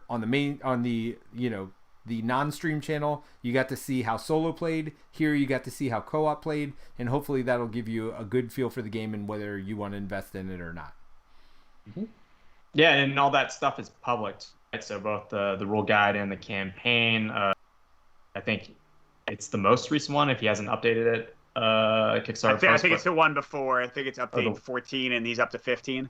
Okay, yeah, but yeah, you can just search in the workshop for Earthborn Rangers demo, I think, and you'll get that on TTS. And then I highly recommend opening it. Not like, it's fine to have it in TTS, but I highly recommend opening the Google Docs so you can Control F and actually find stuff when you're searching for keywords in the rulebook.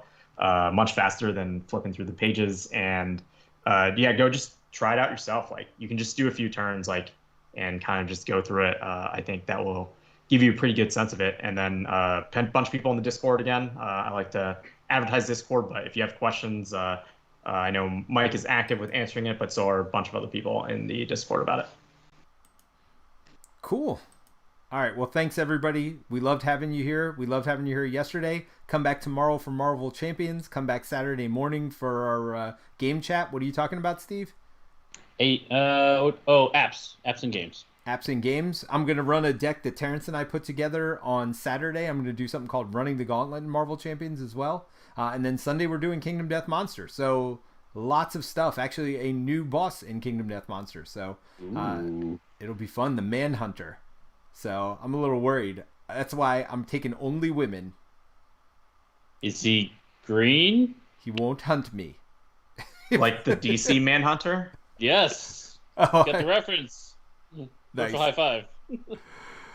All right, everybody. Thanks for joining us, and we'll see you soon. Bye. Bye-bye. See ya.